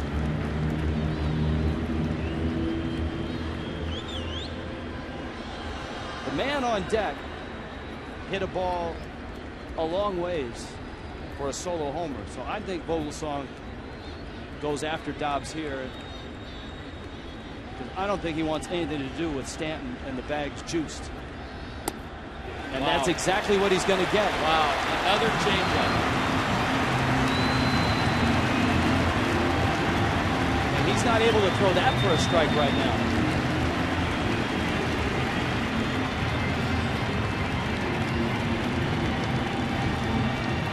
So Stanton comes to the plate with the bases loaded. And let's flash back, shall we? This was the grand slam against Jamie Moyer.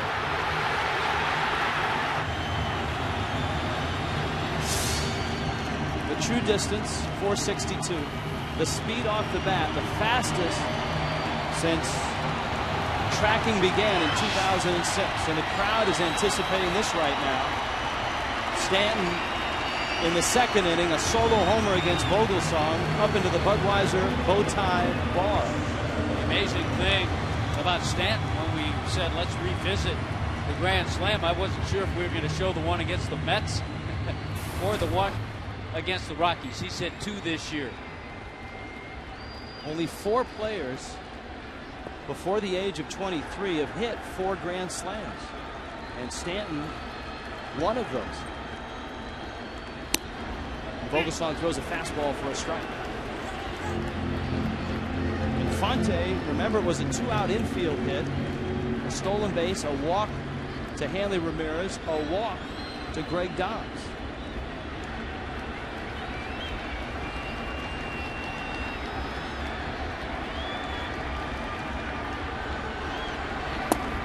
Pitch misses down. Last time up, after the home run, Vogelsong got the better of Stanton and struck him out. There is that list of Hall of Famers and a future Hall of Famer that Giancarlo's on.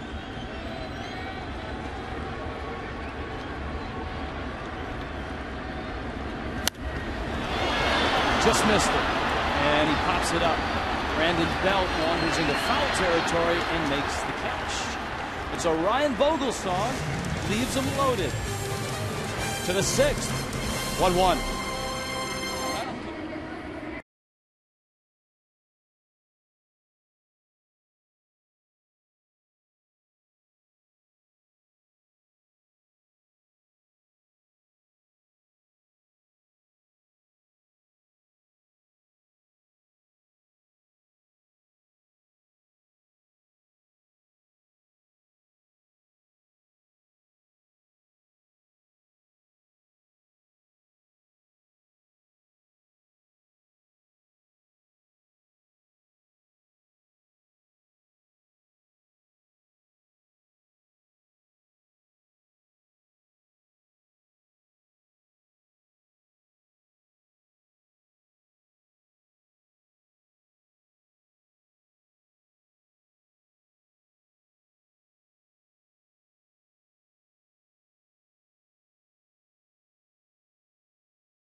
Miami tonight, San Francisco and Miami 1-1 in the 6th in a pitcher's duel.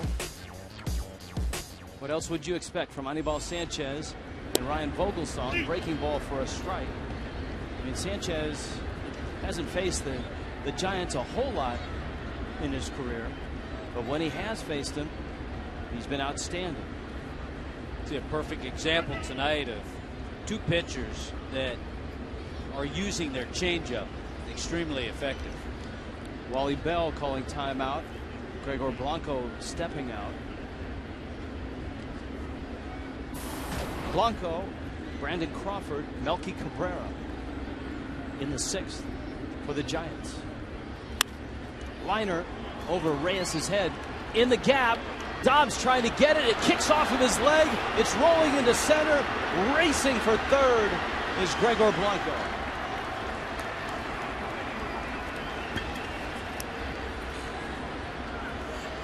Whether it's a single and a 2-base error or a triple, the result is the Giants have a runner at third and nobody out.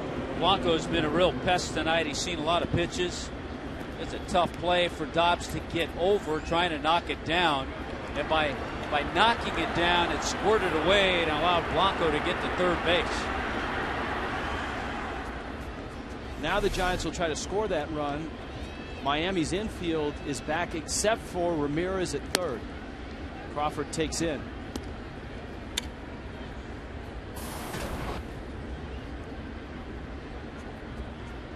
This is where, with nobody out, you might see the infield as we are back. And if Crawford somehow doesn't get the job done, Ozzie may bring the infield in. It's being scored as a triple for Gregor Blanco. Crawford is struck out, popped out. There's Blanco at third base. Tries to bunt, and he tried to get it down the first baseline because Hanley was 10 feet on the grass at third. Certainly not a squeeze with nobody out, Cabrera and Posey coming up. Now Sanchez is thinking strikeout. 6 strikeouts for Sanchez. And he got him with a high fastball. Let's check in quickly with Craig Minervini. Rich, thank you very much. I'm with Alex Trier, private from the first class of the U.S. Army, back from Afghanistan. Big Marlins fan. First time you saw Marlins Park. What do you think? It's amazing. I'm just surprised how much they've done work here. It's awesome. Grew up in Hialeah from Pembroke Pines as they have a conference on the mound. Tell us your duties in Afghanistan. What do you do? I'm a military policeman from the 549th out of Fort Stewart, Georgia. We support the Afghani army over there, just support whatever they need. We help them out. You help train the Afghan troops. Yesterday you got a chance to throw out the first pitch, and you met some of the Marlins, including Giancarlo Stanton. What did the guys say to you? They said thank you for your service, and I thank them for every day. They play just a hard role as us. Pop, quickly, you're proud of your son? Very proud of him, very proud of him. The whole family is absolutely proud of him for everything he's done for the family and for the country.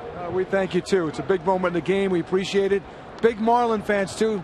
Dad doesn't miss a game, and he tries to catch as many as he can when he's overseas. Guys, back to you. Thanks, Craig. Liner off of Sanchez. Runner comes home. The throw is low. Hayes digs it out. Throw to third. He is safe. He got under the tag. Blanco is safe. The Marlins had him.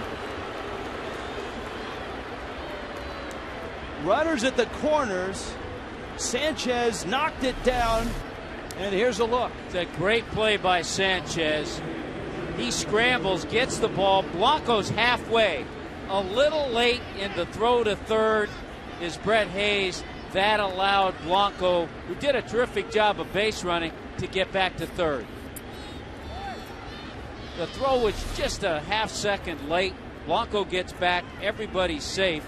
And now they're going to check on Anibal Sanchez's hand after taking that line drive. There's Blanco. He does a great job. Just gets his hand on the bag.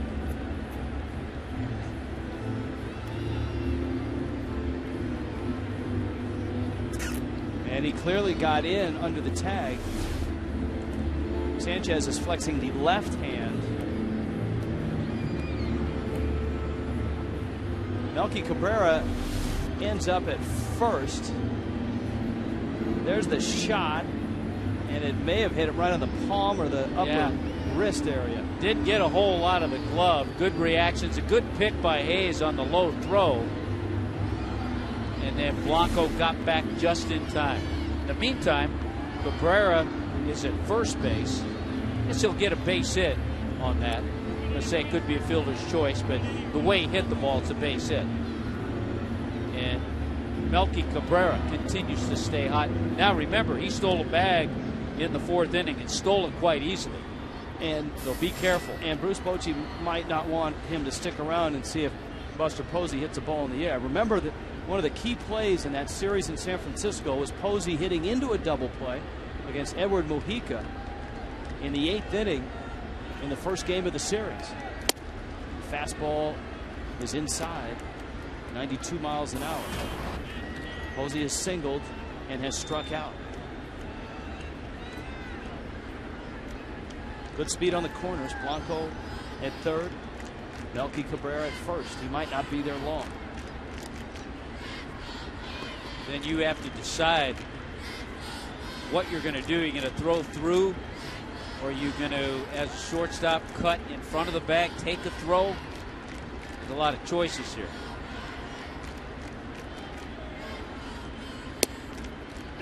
Catches the corner, and it's 1-1. Buster Posey discussing that last call. He's the Cholula Hot Sauce Spotlight player. Driven in 10 runs last 7 games. Not in agreement with that last call from Wally Bell. Fouls it back, and now Sanchez is in a good spot here at 1-2. Got him to chase a slider. You can see that pitch before, so Posey did have a beef. Sanchez got him to chase a slider when he struck him out in the 4th. It was off the plate.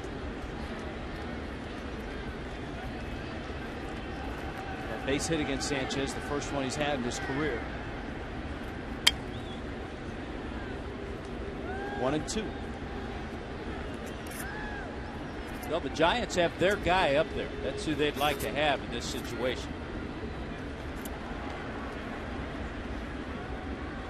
In the dirt, bounces from Hayes. Holding third is Blanco, but Cabrera takes second.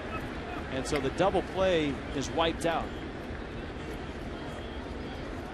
Now it's incumbent on Posey to make contact here.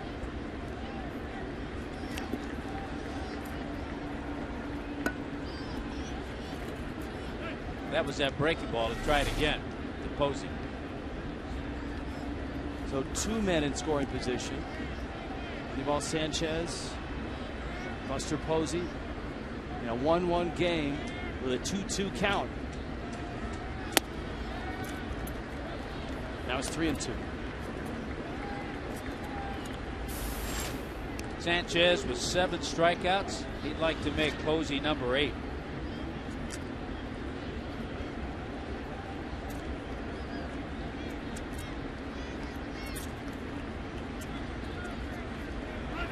Sanchez calls time. 4 career starts against the Giants. Twice Sanchez has had 8 strikeouts. That came in the 2 complete games. The 1-hitter and the 5-hitter. Both shutouts. 3-2. Way out. And so here comes Pagan. Bags are loaded. Pagan has an RBI single. He bounced into a double play in the 2nd.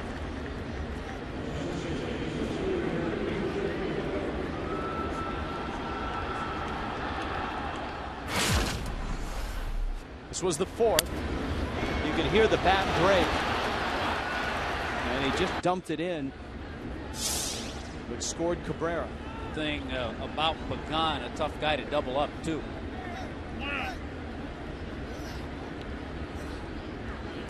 Infield back, Pagan having a discussion with Bell. But remember, back in the 2nd inning, he hit into a 1-6-3 double play.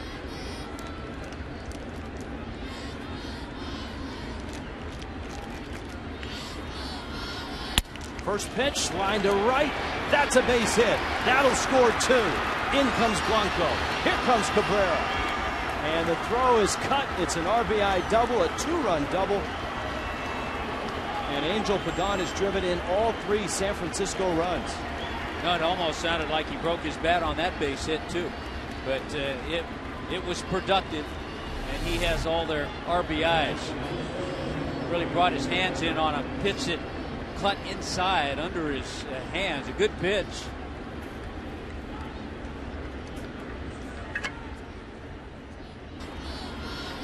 But a team that hasn't gotten a whole lot of base hits lately with runners in scoring position has relied on Pagan tonight.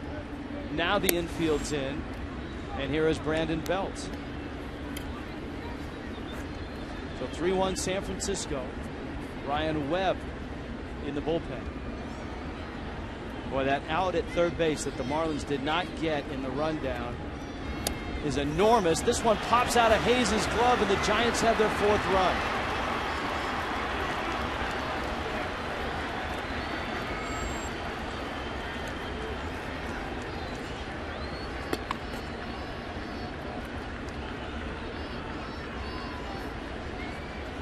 So a 4-1 lead. Here's a look.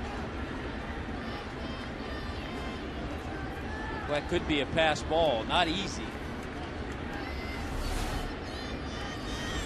Infield still in with Pagan at third. never an easy pitch for a catcher to catch one that's up. It has been ruled a wild pitch, but could have gone the other way. 2-1. Sanchez missing up. Remember how the inning started? The smash in the gap and left. Dobbs tried to make a sliding stop and actually kicked it into center past Coughlin for a triple. Sanchez struck out Brandon Crawford. Cabrera hit the hard grounder back to the mound that Sanchez knocked down, threw to the plate, and the Marlins had Blanco between third and home, but didn't get the out. The Giants have taken advantage. Soft fly ball. That one's going to dump in. That's a base hit. Wow. Great pitch. Had Brandon Belt way out front. And a bloop because the way the infield was playing. Just a tremendous amount of room over the head of Jose Reyes. Off the end of the bat. The infield in. No chance for Reyes. No chance for Chris Coughlin in center. And Ozzie Guillen is going to come get Anibal Sanchez. So a guy that had been perfect against the Giants in his career, 3-0 with an 0.87 ERA, is headed out. The Giants get to him. They chase him with 4 runs here in the 6th. Here comes Ryan Webb.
Ryan Vogel's song must think he's died and gone to heaven.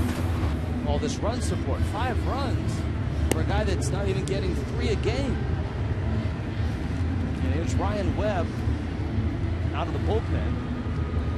Joaquin Arias is the hitter for the Giants. Brandon Belt, the runner at first.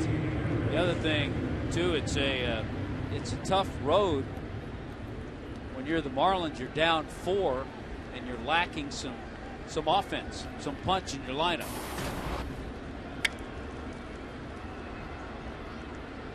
Add to the fact that the Giants bullpen has been outstanding lately.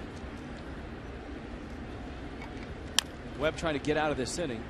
There's been a scoring change on the Cabrera ball that hit Sanchez in the palm area. Instead of an infield hit, it's now a fielder's choice. Giants bullpen in 3 games of this road trip coming into this one. They were in Milwaukee for 3. Didn't give up a run in 13 1/3 innings of work. That one fouled at the plate. That a hit and run with Belt on the move.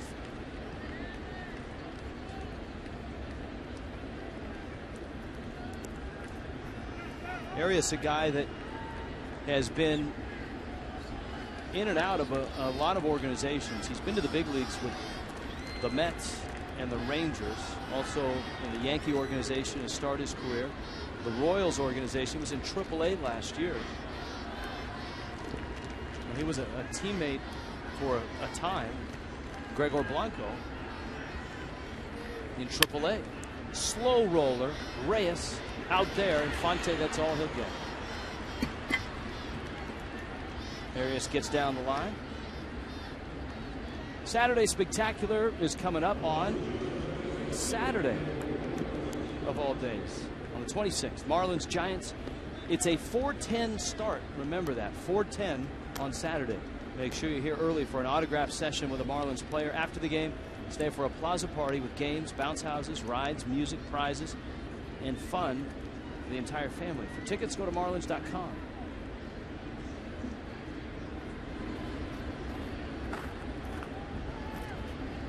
Emmanuel Burris. We've talked, Rich, about the success of the bullpen. They're going to have some of that tonight. They're 15th in fewest innings, so that's a good number. First in allowing the fewest amount of home runs. Opposing hitters just 234, and Ryan Webb's been a big part of that.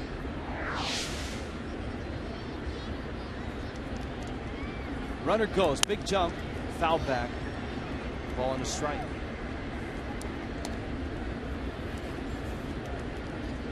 Giants lost a reliever since the Marlins saw them.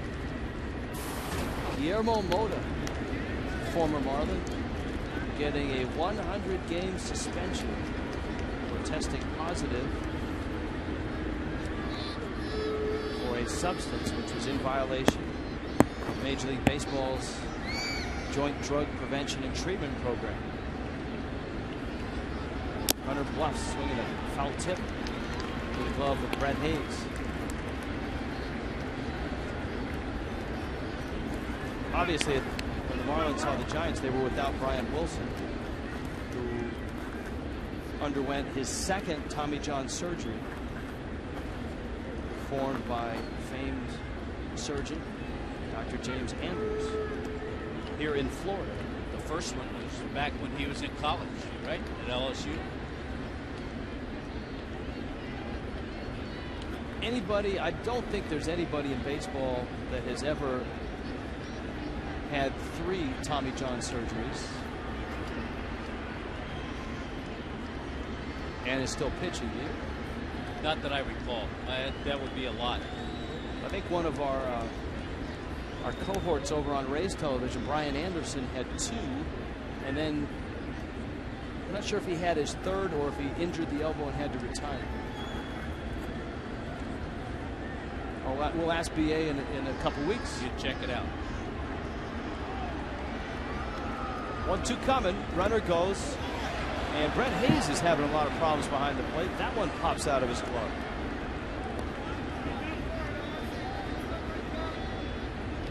Arias is going to get the stolen base. Here's a look. Wow, that didn't pop out of his glove. From my view, I didn't see the ball pop in front of his glove. Yeah, that was just a bad pitch, not a wild pitch, because Arias was on the move.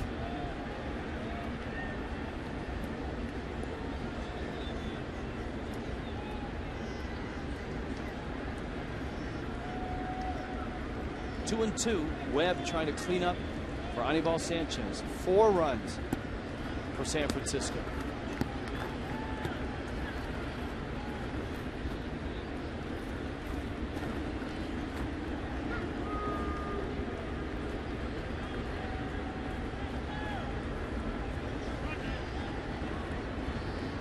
Neither of these guys look to be in any particular hurry, either Webb or Burris.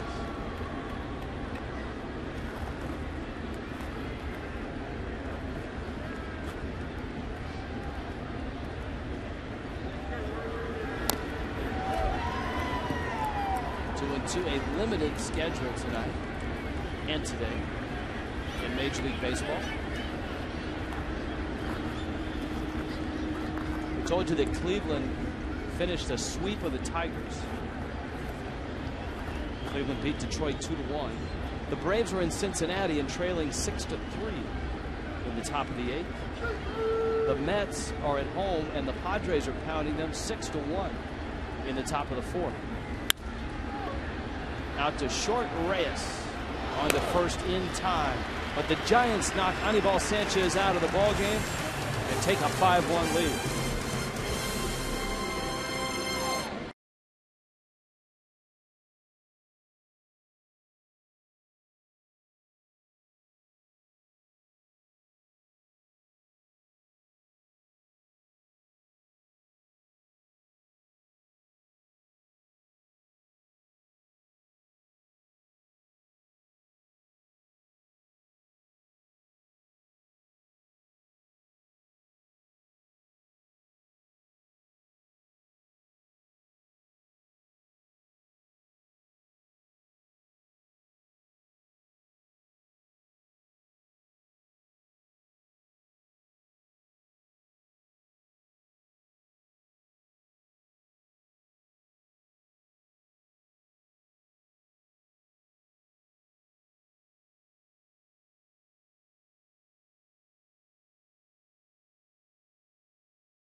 Freeze cam. Giancarlo Stanton hit the long home run up to the Budweiser bow tie bar. And watch that. Oh, wow. Look at the catch. It popped down to the balcony. Of course, Light Freeze Cam brought to you by Frostbrew Coors Light. There's the culprit tonight. Angel Pagan. Couple of hits, 3 RBIs. The 5 earned runs allowed by Anibal Sanchez. That's the most in any game he's allowed this year. He tied the most hits allowed, allowing 7 hits. And right there's an indication of the way he's pitched. Just not tonight. A few of those hits were broken bat base hits as well.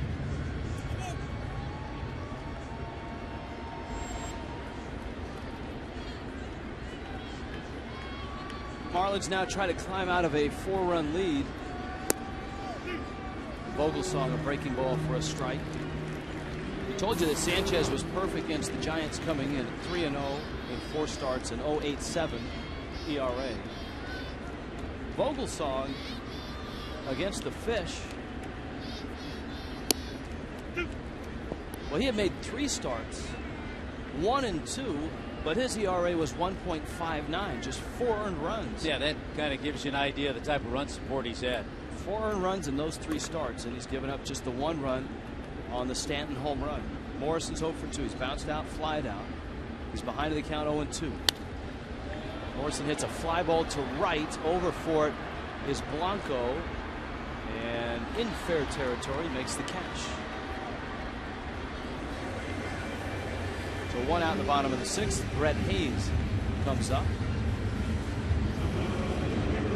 White Sox lead the Twins 4-1 tonight. That Philly Cardinal game, which was, I believe, delayed a bit. 6-4 now. Philly's on top of the Cardinals. Phillies last night salvaged a game in that series against the Nationals thanks to Cole Hamels. 8 solid innings. It's top of the 4th in St. Louis, 6-4 Phillies. Hayes takes a fastball for a strike.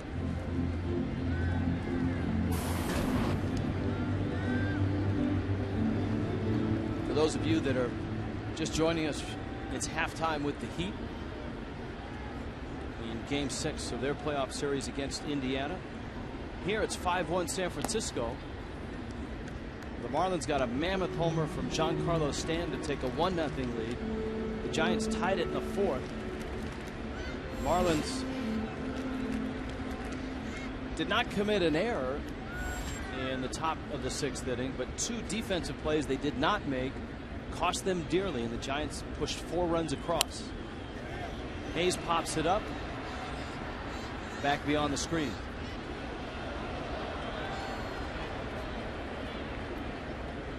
And the Fish facing one of the better starters in the National League, an all-star last year in Ryan Vogelsong, an ERA of just over 2.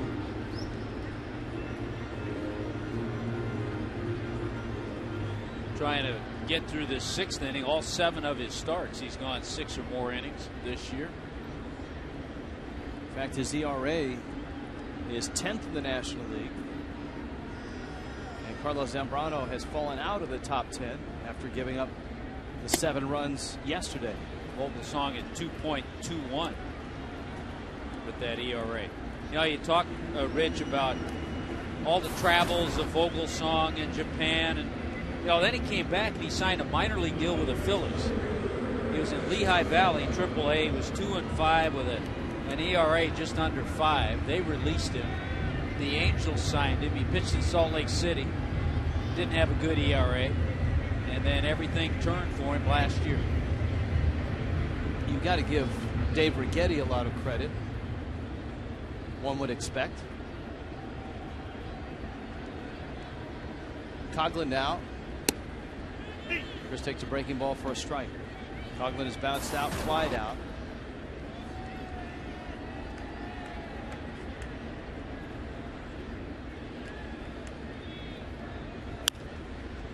And he hits a pop into left field. Cabrera is there. A 1-2-3 inning for Vogelsong. 2 to 7 in Miami. 5-1 Giants.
San Francisco. Angel Pagan has driven in 3 of the Giants' 5 runs. Giancarlo Stanton, his 9th home run in May. His 10th on the season. Maybe his 2nd longest of the season. For a home run, when it's all said and done, with the true distance maybe approaching 450, 455-ish. Vogelsong will lead it off. Gregor Blanco and Brandon Crawford will follow. Well, Bruce Bochy liked what he saw in Vogelsong's last inning. He's at 103 pitches. So he's going to go back out there. He only threw 9 pitches in the 6th inning. Bullpen was used a lot in Milwaukee. They had an extra inning game, 13 innings. But as I noted, they didn't give up a run.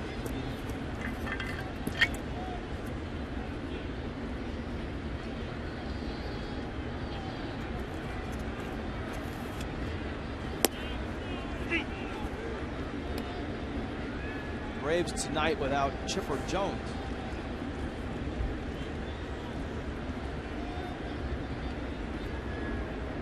Left calf and ankle area. Yeah, he actually got hit in that ankle and calf fielding the ball. I think it was in St. Pete against the Rays. They tried to remove some fluid from that area, but apparently the leg now feels worse than it did before they attempted the procedure, which in this story on MLB.com is called milking. That doesn't sound fun. Here's the 2-2. Outside corner. Ryan Webb into his second inning of relief strikes out Ryan Vogelsong. Yeah, Ryan Webb came on, got a couple of nice outs to shut things down in the sixth. His spot was coming up when Chris Coghlan made the last out. Ryan Peterson was on deck, so had somebody reached base, he wouldn't be back out there. But the fact that his spot is still due up next inning, he goes back out to pitch one more inning.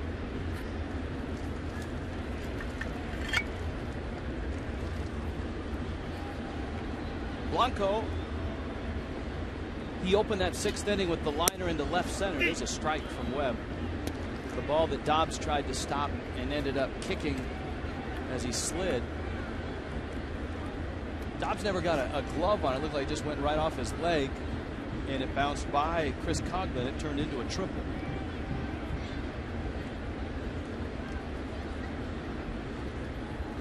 Dobbs was trying to give it a skate save the way Mark Burley does on the mound. That wasn't the only play that the Marlins did not execute involving Blanco. With one out, he was still at third. Melky Cabrera hit a ball back to the mound, and Blanco was caught in a rundown. There's another looping base hit to center. The Marlins did not get Blanco. They had him in a rundown. Brett Hayes hesitated, and Blanco scampered back to third, and that was a key play because it kept the inning going. Posey would then walk. That loaded the bases for Pagan, who drove in two with a double. Brandon Belt would finish the scoring with an RBI single.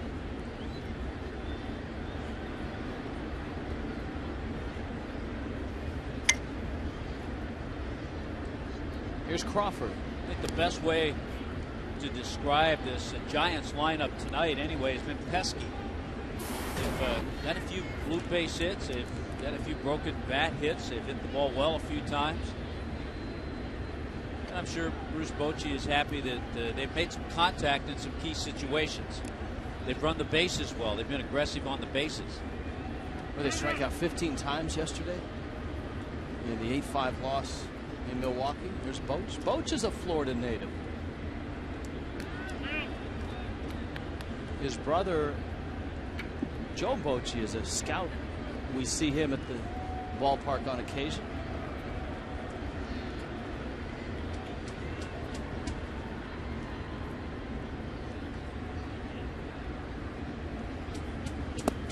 Runner goes. Hayes' throw towards the runner skips into center field. Gregor Blanco with a stolen base and an E2. And the rough night for Brett Hayes continues. It's a humbling game. Hayes earning more playing time, but tonight having a tough go of it. And with the offensive struggles of John Buck, all of a sudden that catching position is a bit of a hole. Crawford with the infield in.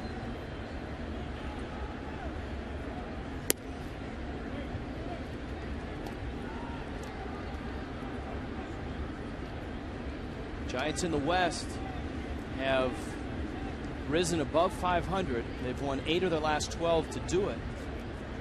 San Francisco is 2 over, but still 7 back of the Dodgers. That's amazing for any team to be that far back this early. Well, the Dodgers have also dealt with injuries. Their all-star, almost MVP, Matt Kemp, is on the DL. Mark Ellis, second baseman, is just placed on the disabled list.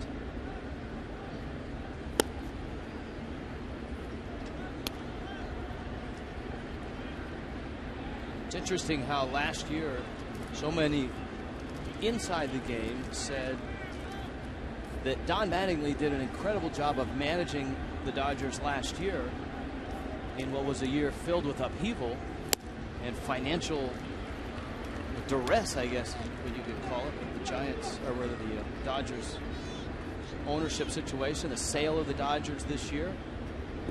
I think one of the areas of a manager that isn't noticed on the field, the fact that he was able to keep the focus on the games and not the focus on the off-field stuff. Of course, he had a Cy Young winner and Clayton Kershaw in his rotation, and the aforementioned Matt Kemp in the lineup most of the time. Andre Ethier is having a terrific year as well. He's picked up the slack now with Kemp on the DL. There's Gregor Blanco, 1 out.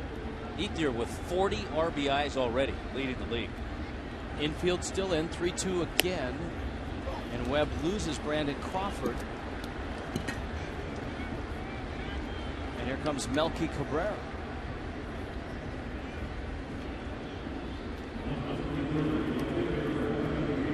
Nissan League leaders, we told you that Melky Cabrera is one of the hottest in baseball. National League leaders in May. Melky at 409, David Wright at 408. And that's why I'm sure Brian Webb not pleased with himself in losing Brandon Crawford. You want to get Crawford and at least have a couple outs before you have to deal with Melky Cabrera.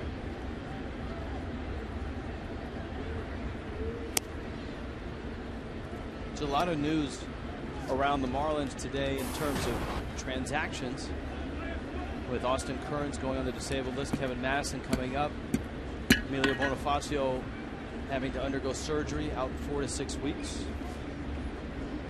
Marlins also getting some news in the last day about the former Leo Nunez, the artist formerly known as Leo Nunez.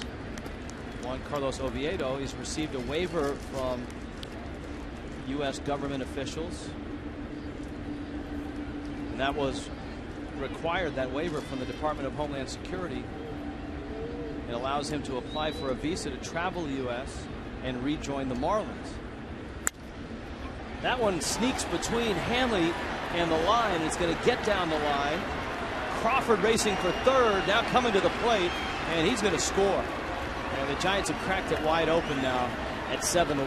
That is a hot hitter, Melky Cabrera, and that's exactly how he does it. He hits the ball all over. He pulls pitches. That was a pretty good two-seamer. He just stuck his bat out, snuck it past Hanley, and with the base running at Crawford, he scored all the way from first. So Melky Cabrera is on fire. And you know, Melky Cabrera did it last year, but in somewhat obscurity in Kansas City. He had a career high 305. He had over 200 hits last year. And 44 doubles. He's got a dozen already this year. And here's Posey, who's 1 for 2 with a walk.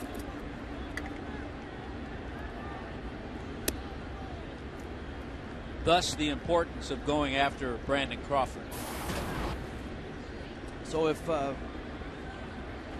Giancarlo Oviedo rejoins the Marlins, he's still looking at, I believe it was an 8-week suspension from Major League Baseball. From baseball, yeah. So he's still got 2 months once he gets here before he's eligible to play. But as long as his papers are in order and he gets here, you would suspect he's been throwing, and he'll get 2 months roughly to get himself in shape and ready to go. I think right now, though, bullpen help is the least of the Marlins' worries. So I would agree with you.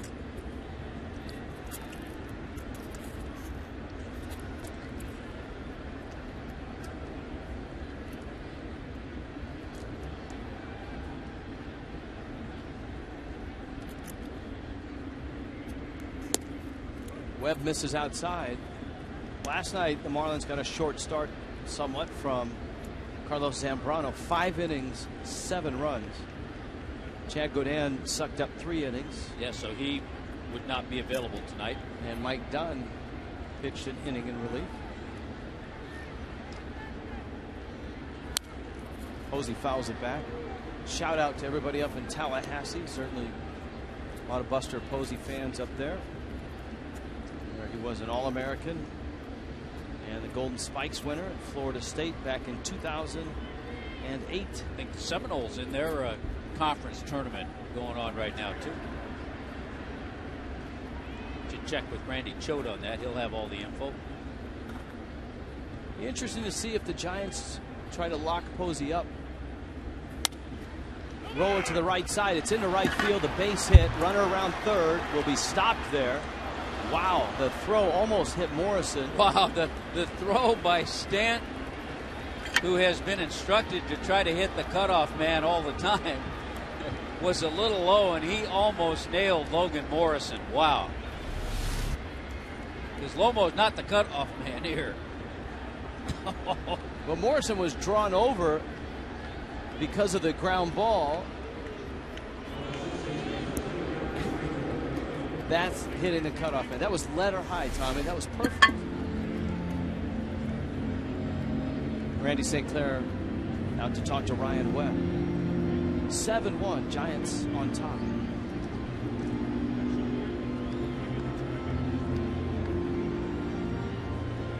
Marlins taking 2 of 3 from the Rockies. They took 2 of 3 from Cleveland in Cleveland this weekend. And the Indians turn around and sweep the Tigers.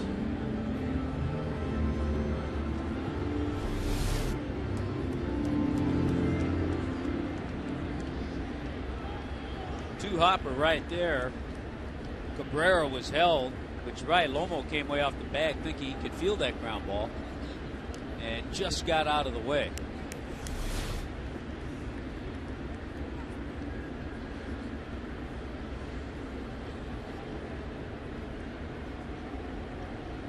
Posey has a base hit. And Pagan's back up there.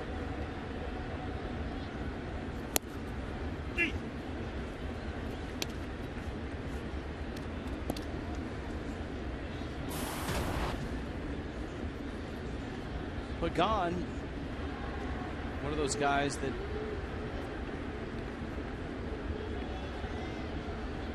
took him 3 or 4 years in and around the big leagues before he started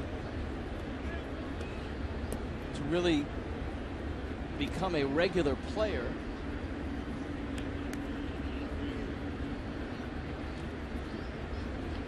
We kind of make the comparison all the time. Pagan and Andres Torres and a couple guys who exchanged teams. They swapped out. One there. Reyes' relay not nearly in time. Giants are going to cash in another run as Cabrera comes across.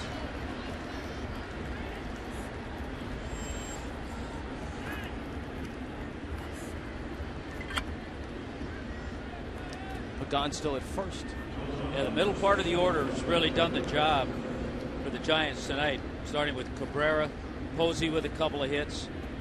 Pagan has 2 hits, 4 RBIs now for Angel Pagan.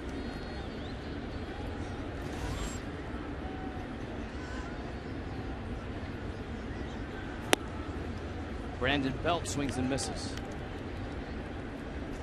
It's a spot the Marlins haven't been in a while. The bottom end of a blowout here, 8-1, and it certainly feels like a blowout as well as Vogelsong has been throwing.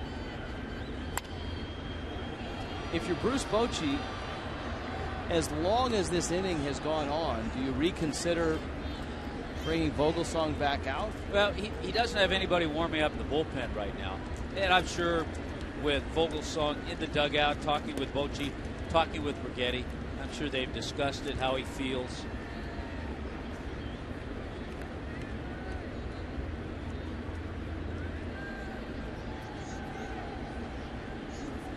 He's He's not sitting down there. He's trying to keep warm.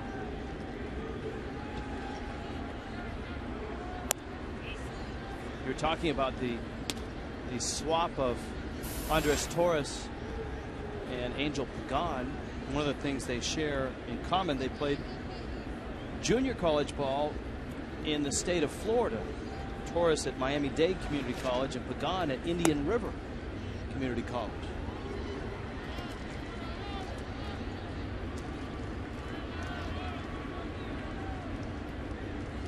It's fascinating stuff like that they resort to in an 8-1 ball game in the top of the 7th. That's what makes you at the top of your game, Rich. Belts. Reyes looks at second. Instead goes to first. And another long inning is over. 3 runs for the Giants. 8-1 San Francisco.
Of this ball game. Tomorrow night is a Jiffy Lube Friday Night Live. Marlins and Giants at 7:10. After the game, head to the West Plaza for a free concert with freestyle icon George Lamond. Tommy's iPhone, iPad, iPod filled with George Lamond stuff. Presented by Heineken Light, 1-877 Marlins. Kevin Madison is up. Madison takes a breaking ball for a strike. Just his second AB as a major leaguer. Looking for his first big league hit. And we saw Donovan Solano get his first major league hit the other night. Madison's numbers in AAA. He had a tremendous season in the Arizona Fall League last year and really opened a lot of eyes in the organization. Actually born in Fort Lauderdale. Found his way to UNC Asheville.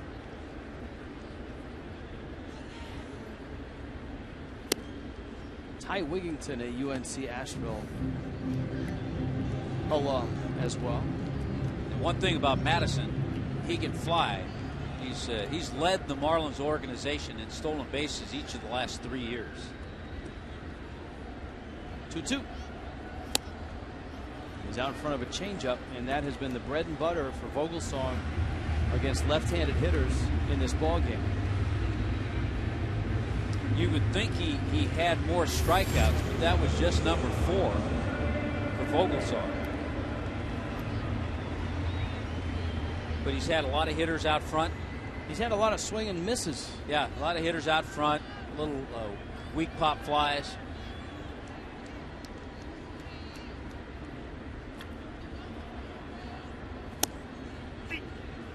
Reyes takes a strike. Jose is flied out, bounced out, walked.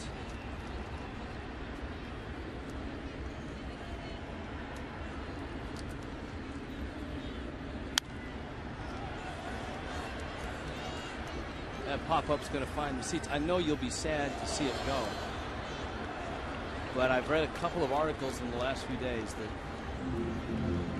there's a good chance that the Astrodome is on its way to implosion. We always pass by the old Astrodome on our way to downtown Houston.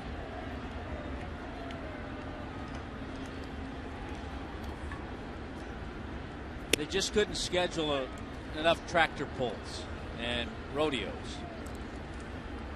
Clay Hensley, former Marlin. Guy that came up in the Giants organization.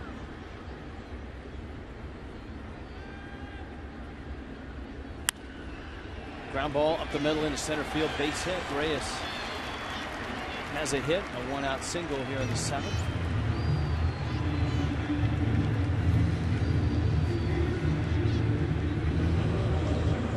Reyes keeps his modest hitting streak alive. That's 5 games in a row.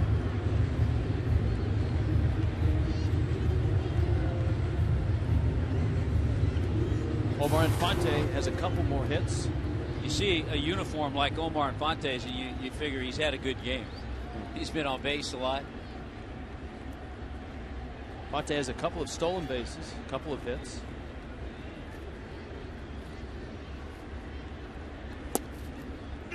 In the press box at Marlins Park last homestand, they were passing out buttons that said vote, and then it had different names of Marlin players. And I think at that time the most popular one was the Vote Infante button. And why not? On cue with another base hit, 3 for the night. He certainly deserves the votes. A guy that's been in the top 10 of slugging almost from the very start of the season. And he's also now, with this base hit off Vogelsong, 7 for 11 in his career against Ryan Vogelsong. Here comes Hanley now in an 8-1 ball game. Yeah, you have to think the leash is getting real short now because the pitch count's getting up a little bit with Vogelsong. Bochy's pacing. You saw him motion out to Buster Posey to go out to the mound and stall. And that's what Posey, I'm sure, said. Hey, Boch told me to come out here and stall. He may make the move now. I'm going to wait till Wally Bell gets up here. Bochy is waiting for Dave Righetti to call on the phone. Okay, 115 pitches. The phone call has been made. Everything's okay with Hensley. And Bochy makes the move. It's a tightly choreographed deal. Vogelsong looking like he's not happy, turning around, covering his mouth with his glove. I don't think he's happy to get the hook here. Vogelsong on his way out, Clay Hensley on his way in. 8-1, San Francisco on top.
always go out to the Clevelander.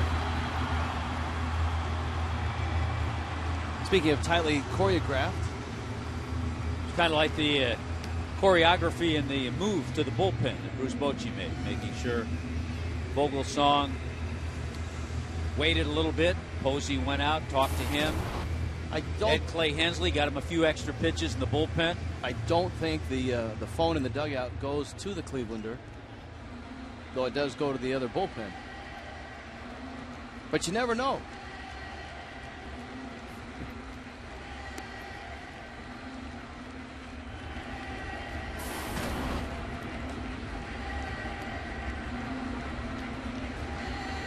Here's Hanley Ramirez.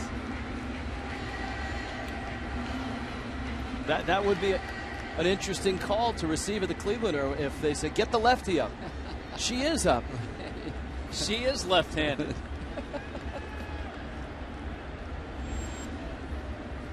All right, Hensley, the former Marlin, he's a guy that doesn't throw hard, but has great stuff. I mean, he's got a good curveball. He has just a like terrific that one. 68 mile an hour curveball. He got the good changeup. He spots his fastball. And as we found out being around him, he's a gamer. He'll take the ball. What's the baseball saying? The guts of a burglar? That's Hensley.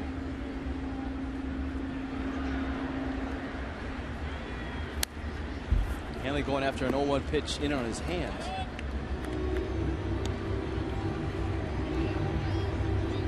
That's been the story for the Marlins all year. And tonight, it hurt them early. They had opportunities against Vogelsong, especially in that fourth inning. And again in the fifth.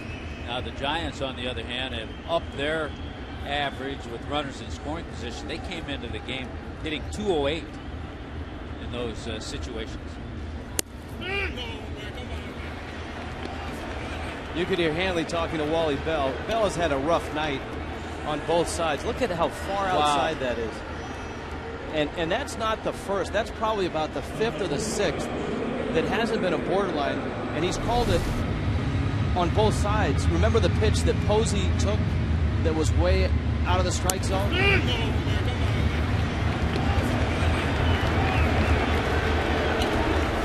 Yep, he's not going to change the call, but it was a bad one. And Hanley said his piece. He didn't get too vocal. Sometimes, if you know it's such a blatantly bad call, you can say a little bit more because you know the umpire knows he made a bad call.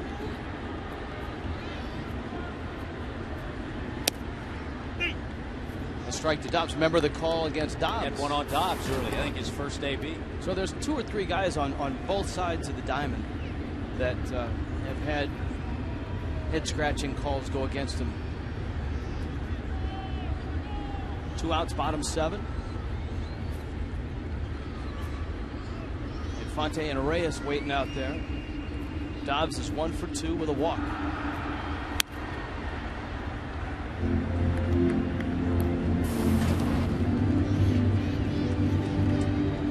Matchup tomorrow, Josh Johnson, Tim Lincecum. Matchup of great names, but statistics that follow those names that just don't seem to add up. Aces that have been struggling so far, but JJ, his last 3 starts have all been better. Dobbs hits a rocket into center field. That's a base hit. That's going to score Reyes. And Greg Dobbs, a 2-hit night. He's 2 for 3. And there's a hit in scoring position, and it comes from Dobbs.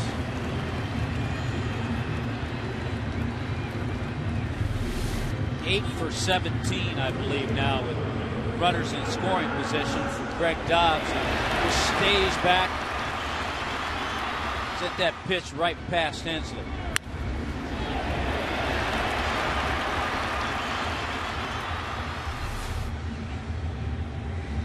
Stanton now.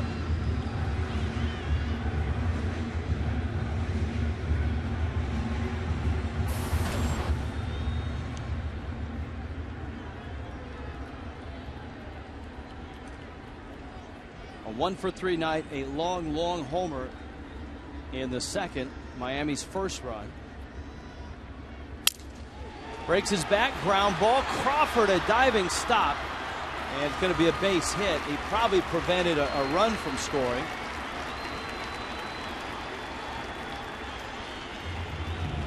So what do they say? Turnaround is fair play. Giants have gotten a few broken bat hits. Here's one. Even Stanton's broken back ground balls are hit sharply. And Crawford with a nice play. You're right, saving one run from scoring.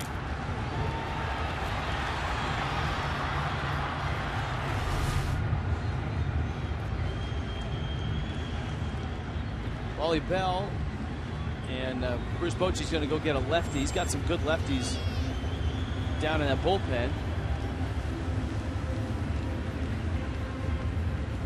8-2, Giants on top. We'll introduce you to this lefty when we return.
Marlins have got a run.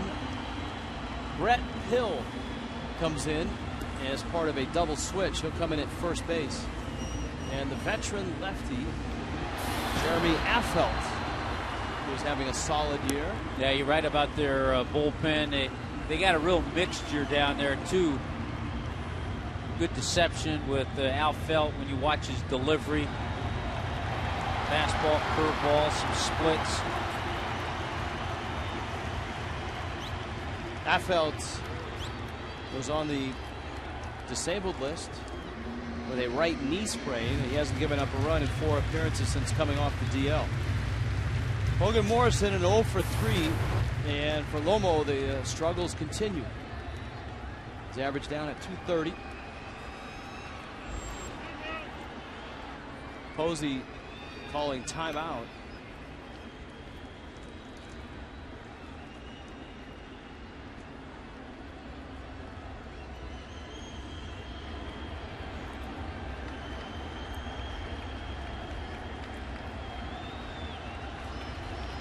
Now he settles.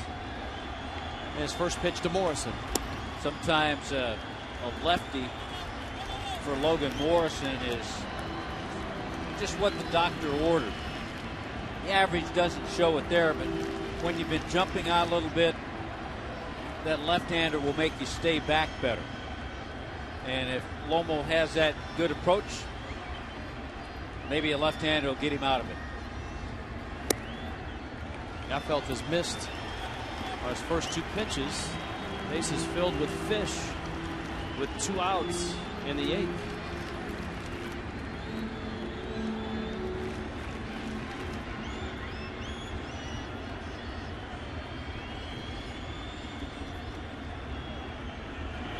That's in, and Affeldt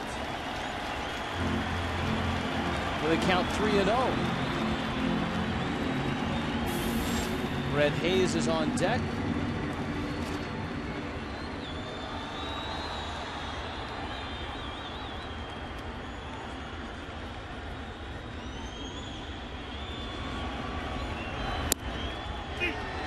That's a strike.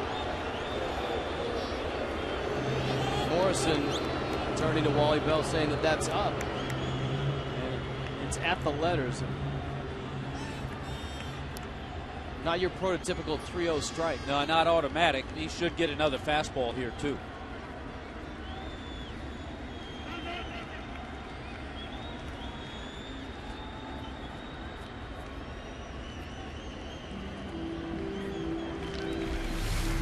It's something in his eye.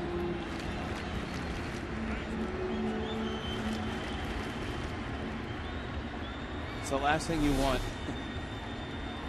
as a hitter.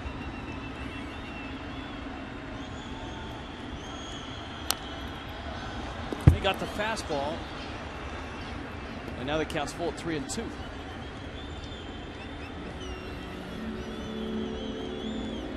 Yeah, you're a left-handed hitter. You have a funky left-hander on the mound. You got something in your eye.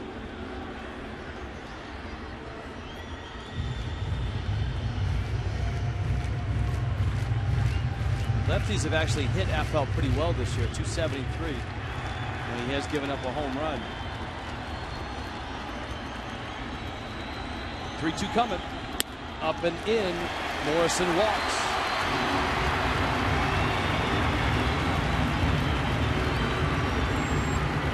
And the Fish are a run closer, but still 5 down. Here comes Hayes.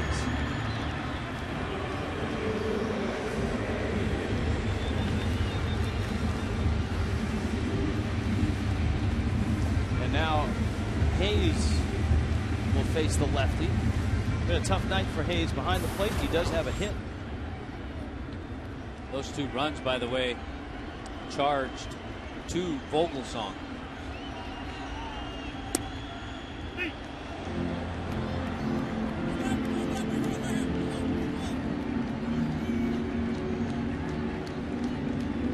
Oh and 1.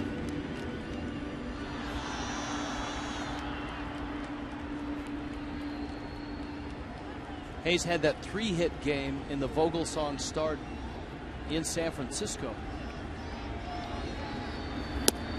And Affelt with a fastball is quickly in a hole. It's 0-2. Dobbs has moved up 9, followed by Stanton. Morrison's walk knocked in a run. He's still got something in his eye. But Hayes is in an 0-2 hole against the veteran Jeremy Affelt. And he went out of the zone trying to protect the plate. 0-2. Brett Hayes making his 13th start this year and has hit in his last 4.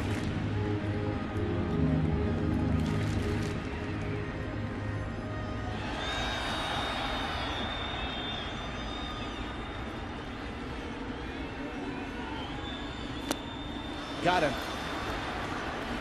That one a dive bomber, and Hayes chased the ball in the dirt. Marlins leave them loaded. They do get 2, but are still down 8-3.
in the top of the 8th. Let's check in with Craig Minervini. Craig? Hey, Rich, thank you very much. I'm with Jamie Burley, Mark Burley's wife, and they've got an exciting event coming this weekend here called Burley's Buddies, and some pet donations for the fans. Jamie, first of all, good to see you. Thanks for having me on. Tell me about the event Saturday. It'll be outside the ballpark where people can get involved in one of your causes.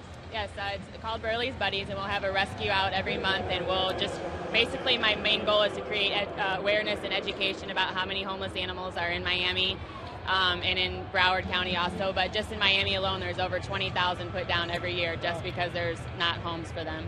But we'll have adoptable dogs out here. We'll tape a public service announcement, and then if people bring donations, whether it be collars, leashes, even paper towels, regular towels, things that rescues are always in desperate need of, they will receive a raffle ticket that will enter them into a drawing for a Mark Burley autographed baseball and picture, and then a Burley's Buddy t-shirt. That's great. Now you have how many dogs around the house? We have 4. Four is it for now. And 2 kids. And 2 kids, yeah. That's a busy house. All right, so it's again, where can fans come, either donate, bring a pet item, if you will, or even a cash donation? Where can they? Will you be there yourself? Yes, I will be out there, and all the way up until game time. It'll be outside the first base entrance. There'll be a table set up with adoptable dogs. You can come and look. Maybe you'll meet your best friend, fall in love. At the very least, though, donations are greatly appreciated. Yeah, all right, that's Saturday. And tell us your dogs' names. Diesel, Drake, Duke, and Slater. Diesel, Drake, Duke, and Slater. Yep. Very catchy. Thank you, Jamie. We'll look forward to seeing fans help out on Saturday. Before the ball game, first base side, guys. Back to you. Thank you, Craig. Mike Dunn has entered the ball game. Yeah, so many nice charities, all the different players involved in with the Marlins and all around baseball. Joaquin Arias leading it off for the Giants. That one fouled at the plate. The Phillies-Cardinals game has been a wild one. The Phillies had a big lead. The Cardinals came roaring back, and it's 7-7 in the bottom of the 5th in St. Louis. That was Jake Westbrook against Joe Blanton. No longer, though. No, both managers have gone to their bullpen. Dunn strikes out Arias. Let's bring on the starting pitchers, presented, as always, by Chevron.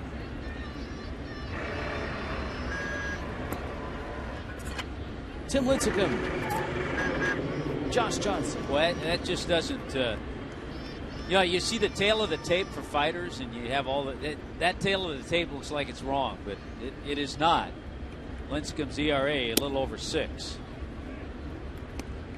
Johnson struggles early, and as you pointed out, his last 3 starts have been solid.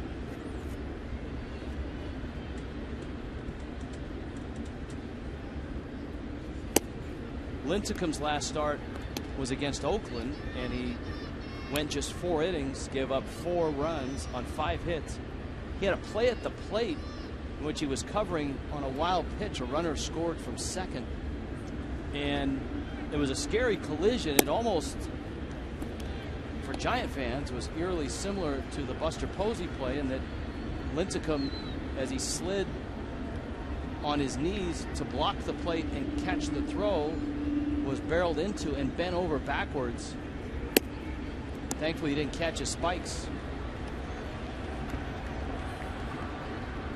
He stayed in the ball game, but as he noted, came out after 4.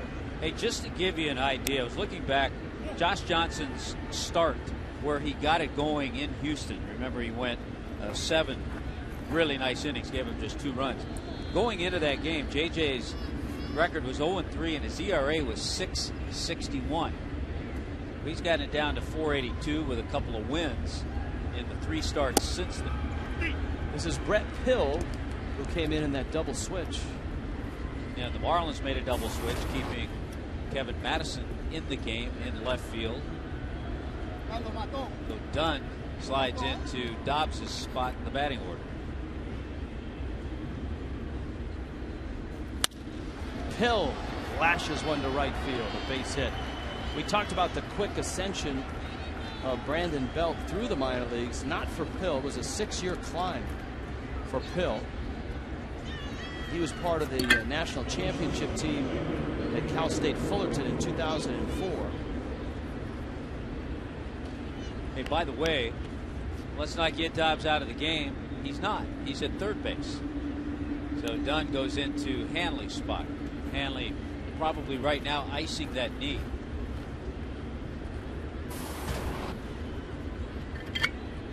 Gregor Blanco has been a pain in the neck for Marlins pitching. He's been on base 3 or 4 times. A triple, a single, a walk, 2 runs scored, and a stolen base. Yeah, it was a note the other day in the paper, and I had to check with Andre Dawson today to clarify, to get the facts. There was a note the other day on This Day in Baseball a couple of days ago. I believe it was 1990. Hawk was playing with the Cubs, and in a 16-inning game against Cincinnati, he was walked intentionally 5 times to establish a Major League record. I couldn't wait to get to Hawk today and find out, number one, did that really happen? He said yes. I said, who was hitting behind you? He said Lloyd McClendon, who would go on to go 0 for 6 in that game. That's a good example of the night that Wally Bell has had. That pitch was in the middle of the strike zone and called a ball. So the Cubs went on to win in 16 innings, 2-1. But Hawk was intentionally walked 5 times. See, now you could take that to arbitration, because you could just say, hey, my on base percentage went up sky high.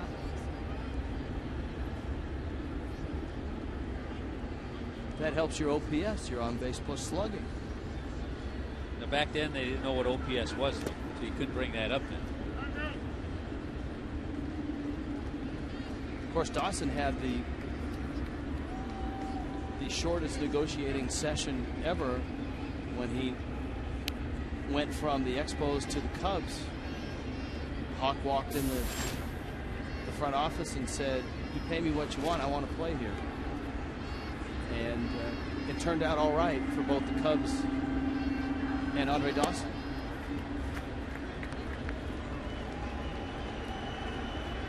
Gregor Blanco walks. So the bags are loaded. There's 1 out, and Mike Dunn running into some issues here. Randy St. Clair on his way out. Marlins bullpen has been knocked around here. Ryan Webb gave up 3 runs in an inning and 2/3. Toyota trend. Giants play the 14th game in a stretch where they'll play 20 straight days. Everybody goes through stretches like that. You go through stretches where you're not home a lot. You might be on the road home for 3 days, and on the road again. You have stretches where you have 20 in a row with no off days. So it's, I guess, contagious around the league that everybody goes through those.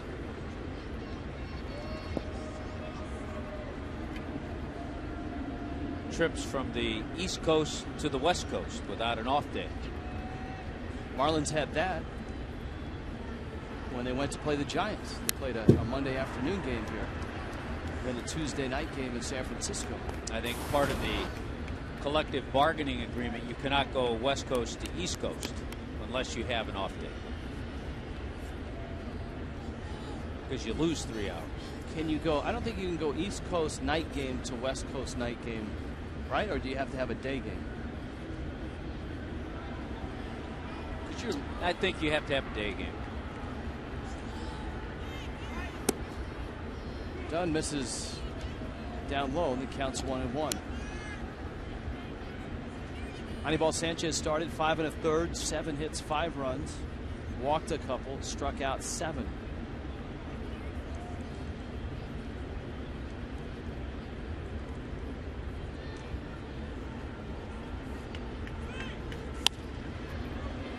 To left, Madison coming, diving, and he can't get it.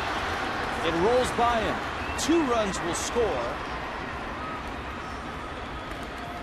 and the Giants make it 10-3. That's going to be a double for Brandon Crawford, and another looper that falls in. It's been the Giants' secret weapon in this one. Crawford's first hit. You know, you can look at it that way, and it is. It's a good effort by Kevin Madison, who's a really good outfielder. Just couldn't quite get to that. But when you walk a couple and you give up a base hit, you can't be complaining and say, hey, they got a fluke base hit that drove in 2 runs. Amen.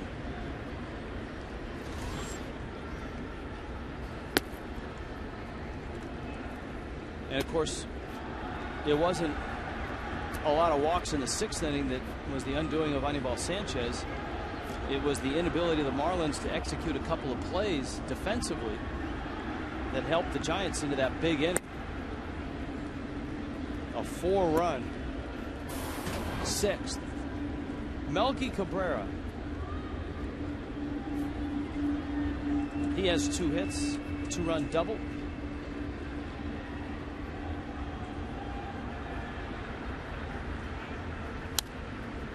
And fouls it back to the screen.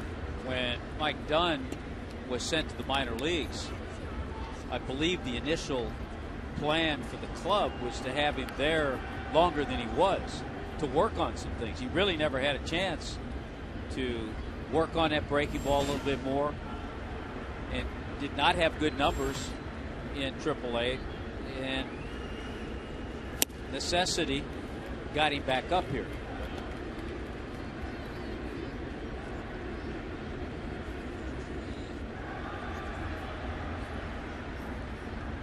Two and 2 to the switch hitting Cabrera, who amazingly is only 27. It seems like he's been in the big leagues. I thought he was with the Yankees for like 10 years. Yes. He's with them for 4 years.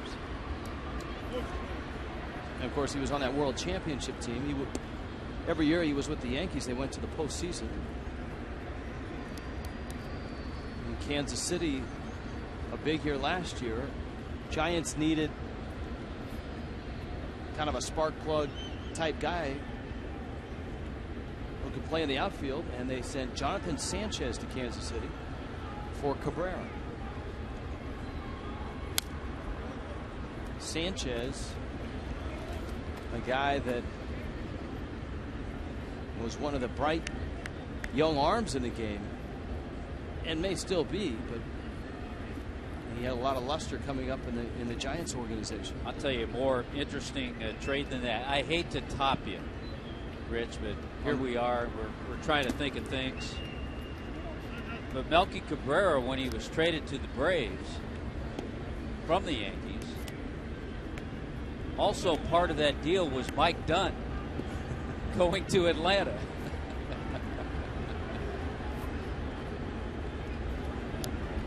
Nice. Big part of that deal was Javier Vasquez going from Atlanta to the Yankees. So it all comes together. You know, we try to find little areas, weave things in and out. Sometimes they don't weave so well together, but sometimes they do.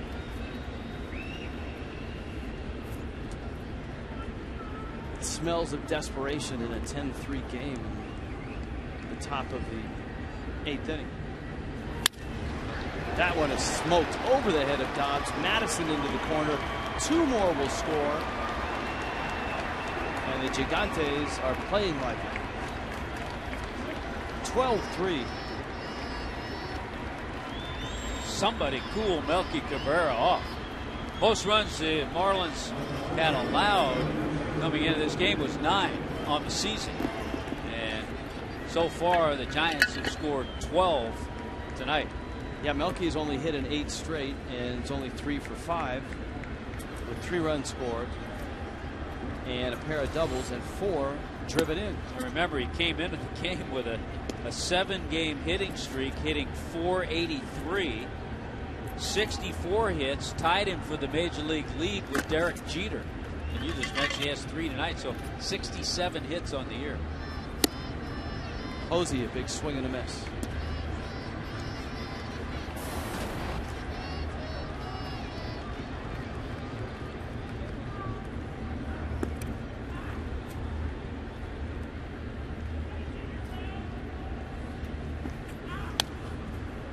Posey a 2 for 3 night. Couple singles, a walk, and a strikeout. So this is an old-fashioned blowout right now. This is a blowout right now. Who would have thought it, too, with a 1-1 game going into the top of the 6th. And since the top of the 6th, there have been 13 runs total between the two teams scored.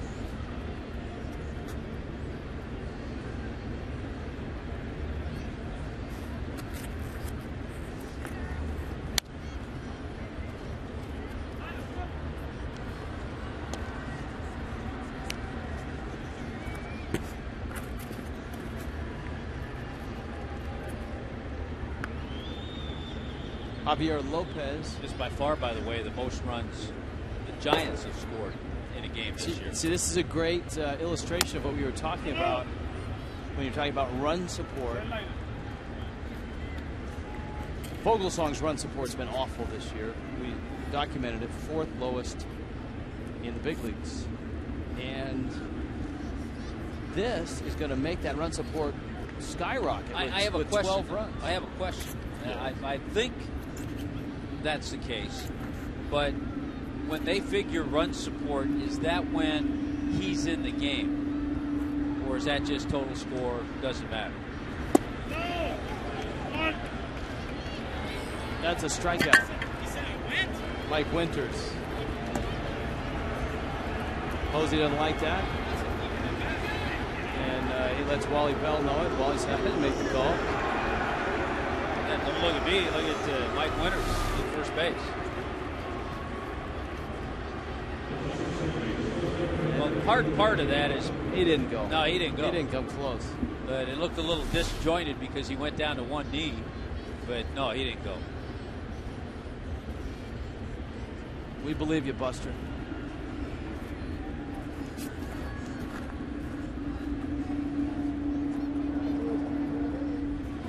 Now Pagan. We talk about the big nights of Cabrera and Gregor Blanco. Pagan drove in the first 3 runs for the Giants tonight.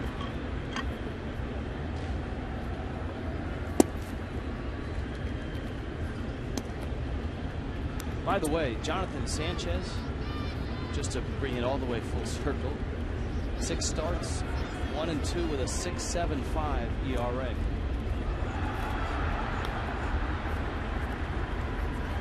Working out pretty well for the Giants. Pagan, it's just foul.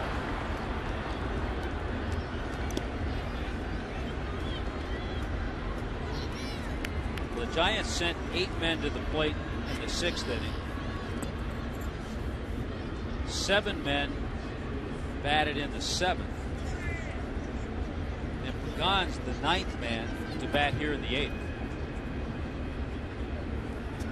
By the way, Jonathan Sanchez now on the disabled list with left bicep tendonitis. 1-1. And he got him.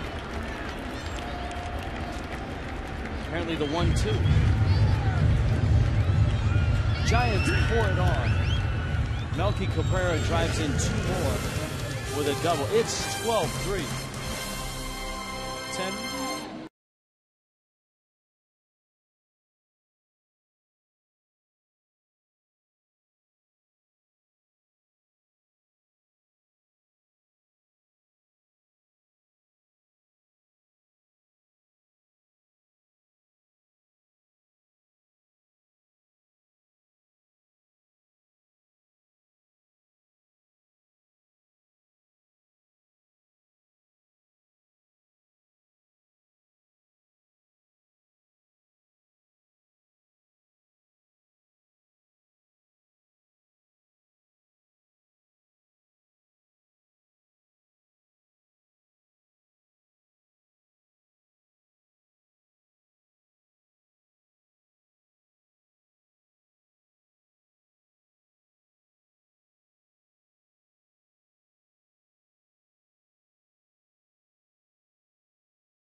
San Francisco on top of Miami. It's 12-3. Time now for the Home Depot doing more on defense. Giancarlo Stanton with the defensive play of the night, and really the offensive play of the night. His home run seemed so dramatic at the time, Tommy. It was 1-0. It was hit up to the Budweiser bow tie bar. Rich, that was about 2.5, 3 hours ago. This place is emptied out. I think many people have gone home to maybe catch the end of the Heat game. Yeah, it looks like they've kind of locked things up too. Nate Shearholtz is in right field. Looks like Gregor Blanco has moved over to left field. And Javier Lopez has come in to pitch with his lanky sidearm left-handed motion.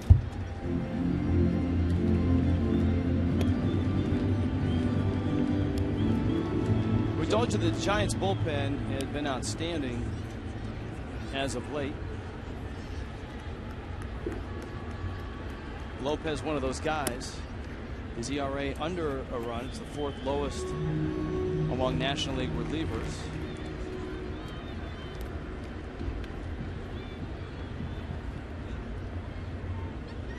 Not an easy at bat for Chris Coghlan. Left-handed hitters won for their last 16 against Lopez.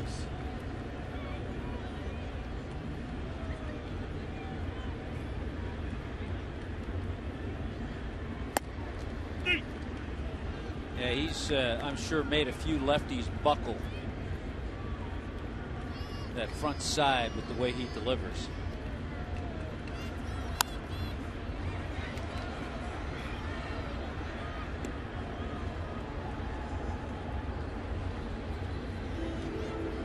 Three and two.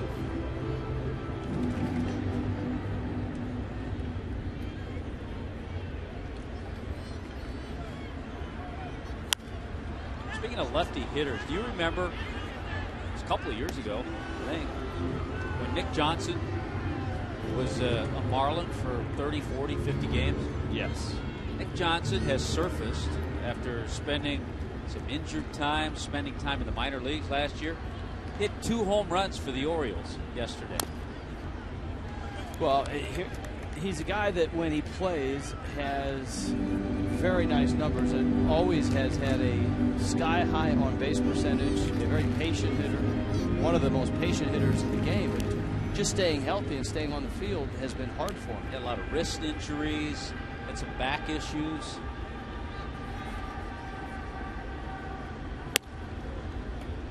Pitch misses in to Coghlan. So Larry Bowa's nephew has resurfaced at the major league level. A couple of Sacramento products, Bowa and Nick. You were reading. There's some interesting things. There's some. You've been following the Aroldis Chapman story, who kind of was setting up, and Reds fans wanted him to close. Will he be a starter? What's going to happen? And all of a sudden, Dusty Baker does have him in that starter or that closer role. He's 4-0. He hasn't allowed an earned run yet. Well, there are other parts to that Aroldis Chapman story, too. Look at Lopez coming in from the mound, and he makes the catch. Wow, I do not think I've ever seen a pitcher go that far to make a play. That's a great play by Javier Lopez. The catcher, Hector Sanchez, lost the ball, and Lopez made the catch. You know, usually you'll see the pitcher standing on the mound waiting for somebody else to make the play. And Lopez took charge all the way. He blew right by Sanchez.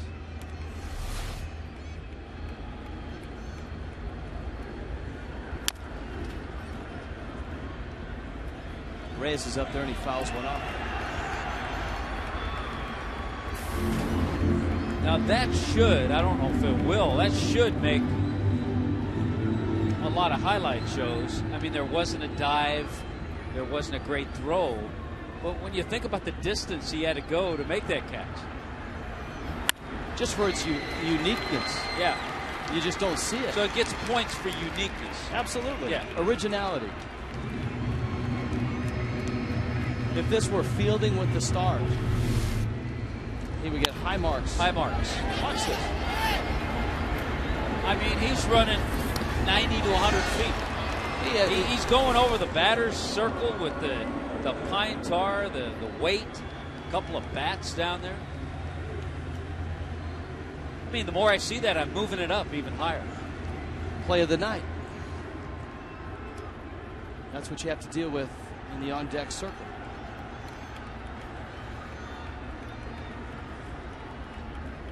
Donovan Solano is pulled in on deck. Here is Omar Infante, who was 3 for 4. Well, and good to see Jose Reyes continue his, and Omar Infante continues his. 4 hits for Infante. I mean, the Marlins, the weird thing about this game, the Marlins are getting clobbered 12-3. They're not getting out hit by that much.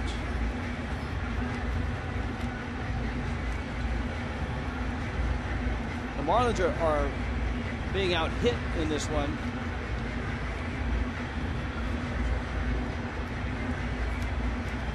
(13-11). And you look at the lineup. Reyes with 2 hits. Infante has 4. Dobbs with a couple. Stanton has 2.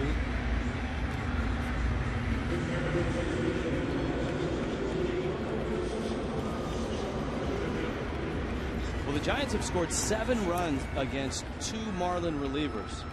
3 against Ryan Webb, 4 against Mike Dunn.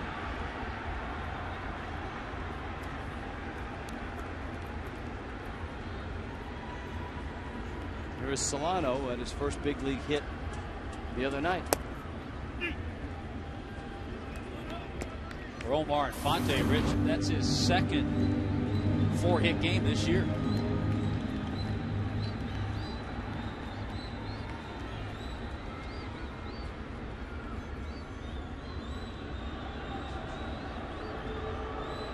Solano steps out. So the Marlins only being out hit 13-11, but outscored 12-3. Solano up the middle. Crawford can't get it. Rolls into center. 2 runs will score. And Solano gets his first 2 RBIs. Donovan Solano's 2 for 2 as a big leaguer. Gets 2 RBIs there, so chalk that up for him. And as we said the other night, it just continues for him the way it was all spring.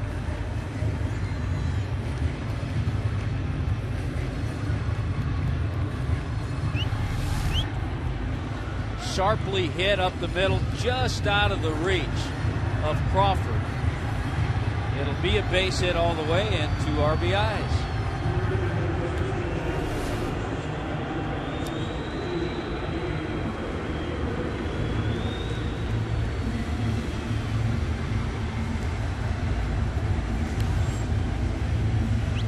Johnny Murphy comes to the plate, and he will hit in Greg Dobbs' spot with 1 out. It's the bottom of the 8th, and it's a 7-run lead for the Giants.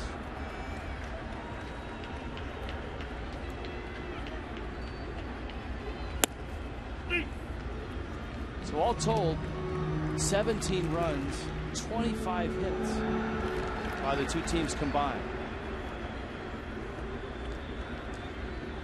And it looks like the Miami Heat are going to win going away against Indiana. So congratulations to the Heat, and it's on to the Eastern Conference Finals. Well, they got to sit back and wait and see how that Game 7 turns out between the Sixers and the Celtics.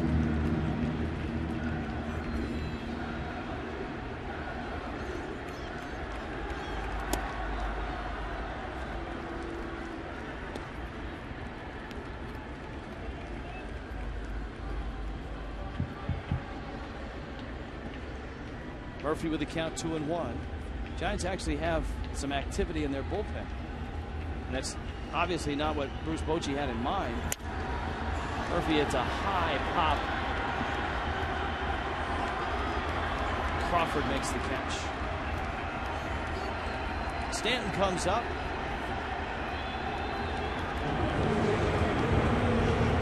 The folks in the Cleveland are celebrating the Heat win. And now they should turn their attention, once they hear the announcement of Giancarlo Stanton, they need to turn their attention toward the field.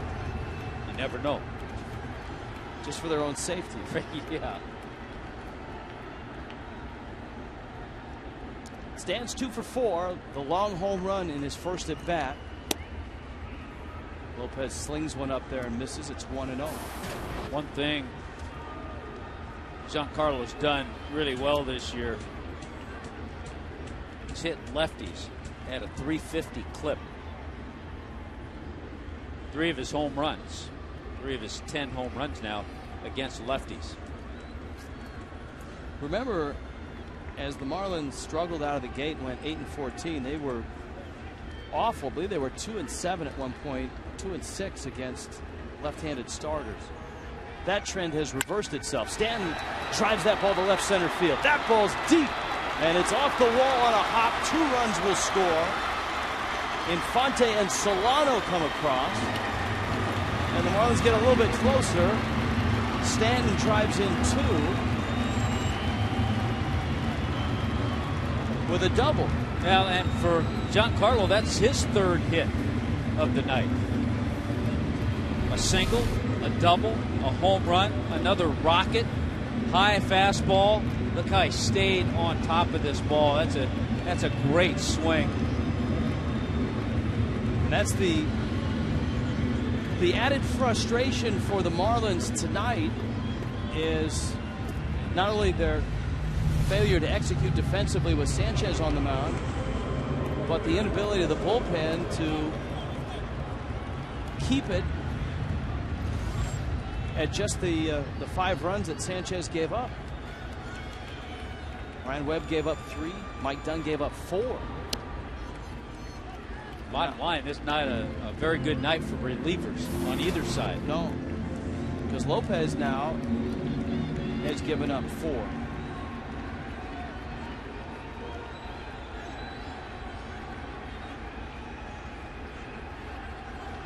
And remember, Lopez came into the ball game with an ERA of under 1, and his ERA is rocketed to 4.35.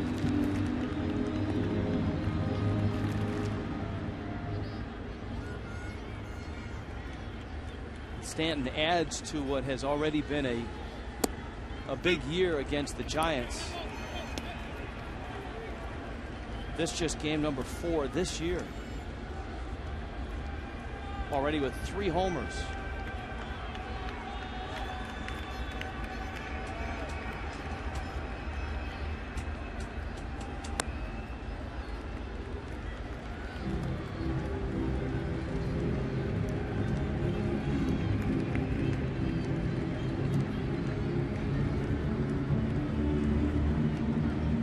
Eight for 18 is Stanton now this year against the Giants. But on a night where the Giants have scored 12, the Marlins have 7. Morrison stays alive.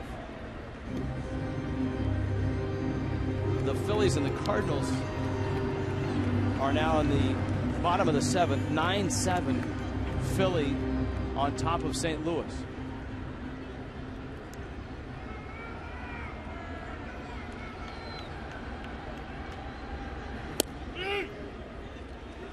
Down goes Morrison. Lopez ends the inning. Marlins try to get up off the canvas. They do it with 4 runs. 12-7 still San Francisco.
all the runs that have come out of what was a 1-1 ball game going into the top of the 6th.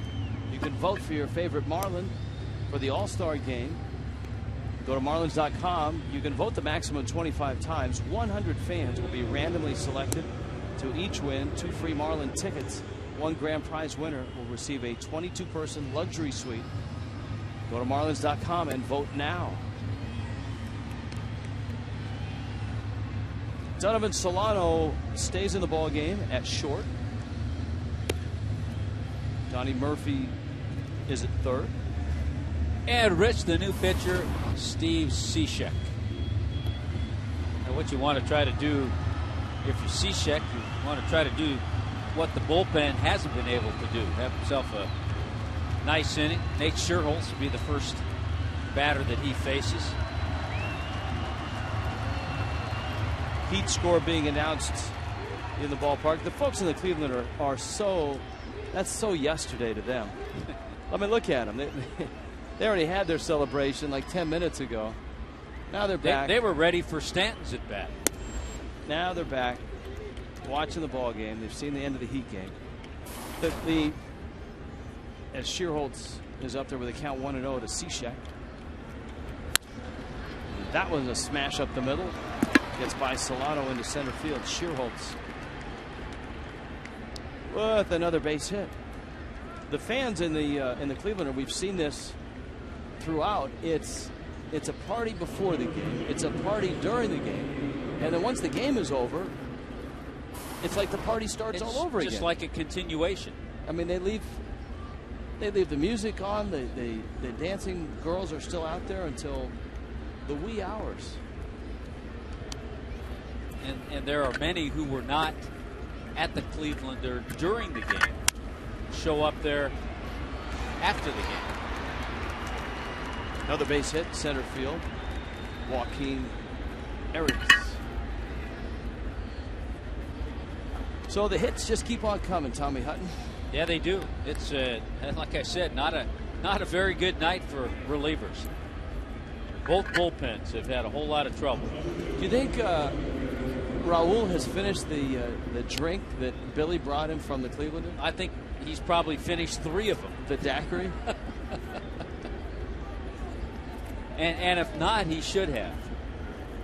I don't see it. I think he's. Yeah, I think he's done. I think he pounded it. Oh, absolutely. Remember, he said on the air that he'd have to wait till after the game, which is an indication that it was a good one. That was not a good play. That was right under the glove of Omar Infante, a normally sure-handed second baseman.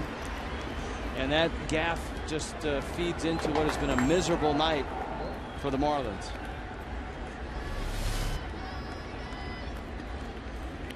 Double play ball.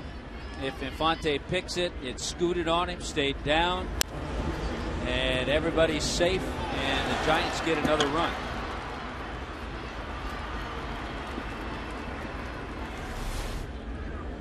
So E4, there's nobody out, runners at the corners.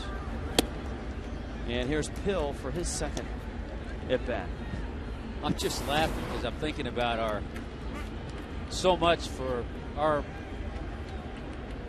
projecting what a game is going to be and how the outcome, pitchers duel, Solano, Infante, low scoring teams. Giants had the extra point and have a 14-7 lead. Bill bouncing into a double play. You're right, because the tease, which in television parlance is that video vignette before the open of the telecast, kind of sets the stage, and it was Sanchez against the Giants, and all he had done in his career against the Giants is shut him down. 4 starts, an ERA of 0.87. Vogelsong, on the other hand, his career ERA against the Marlins 1.97. And so we thought this was going to be. In fact, you even said it a couple times early. Hey, oh, now you're putting it on me. No, I'm the guy that opened the show. But you're also the guy that say, "Hey, Rich." I was on board, though. You were. You jumped on board when you said runs will be at a premium tonight.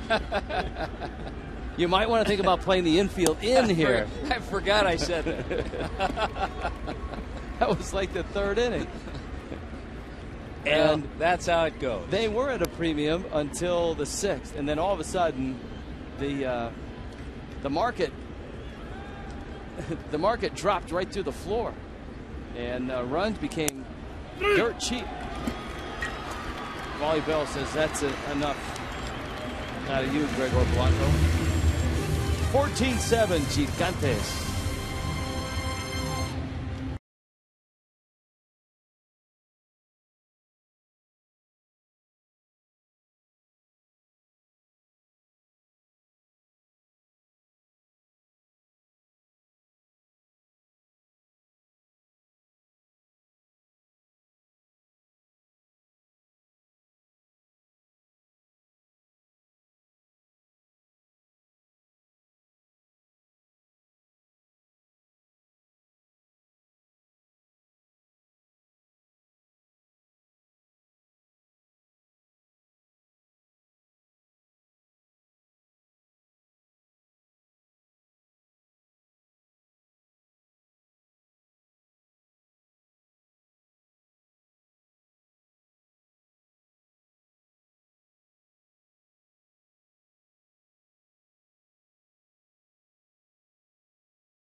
Fox Sports Florida is brought to you by AT&T, the nation's largest 4G network.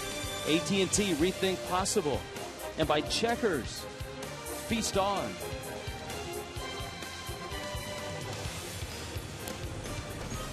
At Marlins Park tonight, look at the runs, 14-7. There have only been 28 hits in the game and only 16 left on. And the Giants are going to go to their bullpen. Checkers postgame is coming up. Marlins Live. That'll be compelling stuff. Jeff Conine already compiling the witty and concise analysis, posing for pictures. Look at Niner out there. See, Niner wears a sign during the game on his chest that says photo opportunity. Many fans get the opportunity to have their photo taken with a legend. Way to go, Niner. And I still can't believe Niner didn't win Best Dressed. Yeah, look at that. I mean, sharp sport coat. The tie is always crisp, and the knot. And you know, Niner, and he loves wearing the coat and tie and presenting himself that way all the time. Steve Edelson is the new hurler for the Giants. It's all right. You know what? This game is coming up on 4 hours, and we're already having the crack staff check to see what the longest 9-inning game in Marlin history is. 4 hours and 10 minutes. So the Marlins put on a little rally here. What was first pitch? 7:10. Thereabouts. Got to play till 11:20 in this ninth inning. Edlofson misses out. Brett Hayes leads it off. Chris Coughlin, and of course the Marlins have a lot of reserves in right now. 1996, the Marlins were on the wrong end of a 20-12 score at home against the Padres. July 27th, 1996. That game took 4 hours and 10 minutes.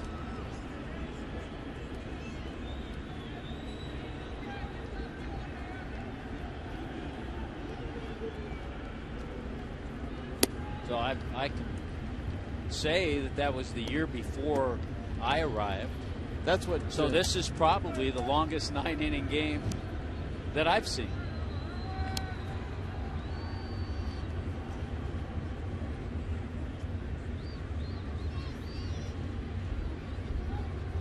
That must have driven the former broadcast team out of the booth that one game.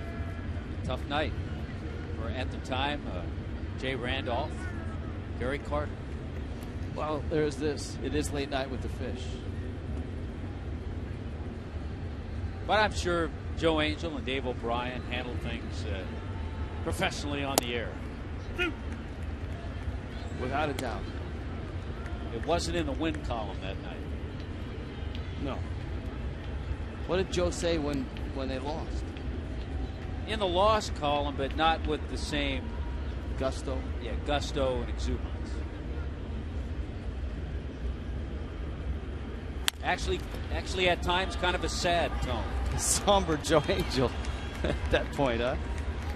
All right, Brett Hayes is retired 5-3. Joaquin Arias has gone the distance at third base.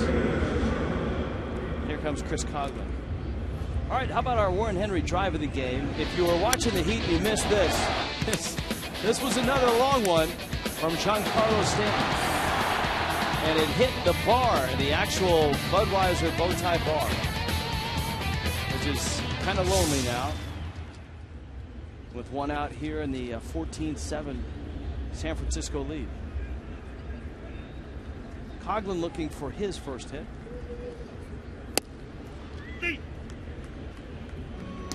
There it is. Now they're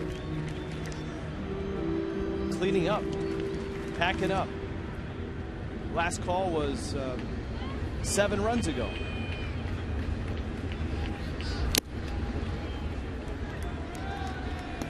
And it's 0-2. Now that all you have to do is go 51 feet below the Budweiser bow tie bar to the Clevelander, and they're still here because the party hasn't stopped. Oh, they won't be packing up for a while. Now, Mark Butler is our award-winning audio guy, and I wonder if he's put any microphones out in the Cleveland area. If we have any natural sounds coming from. Not sure if he's put microphones. I think he's installed a couple of cameras. So. Here's the 1-2, and it's down low.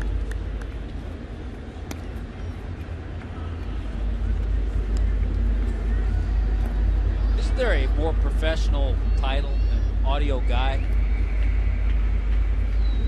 Yeah, but I mean, I did put award-winning in there. Crawford has it, sharply hit by Coghlan.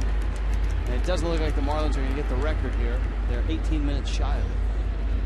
Unless they go into the four-corner offense. The minstrel of sound. Mark Butler. Noise boy. Mark Butler. Here's Madison now. Now you got to root for Kevin Madison. We've seen Donovan Solano get a couple of hits as a major leaguer. Kevin Madison looking for his first. Pulls that one foul.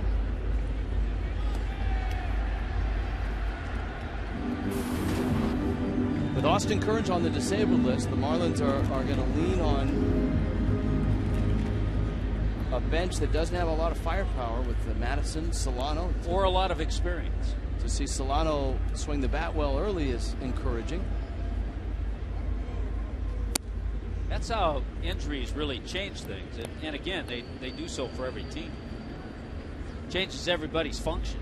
You know, at the time, with everybody regular lineup, you're looking at a veteran bench with Kearns, with Dobbs over on the bench. But with them called to play and now Kearns on the disabled list, it changes everything.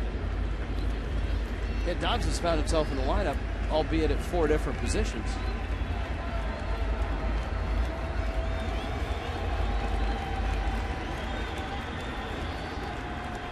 One-two. They struck him out, and it's over.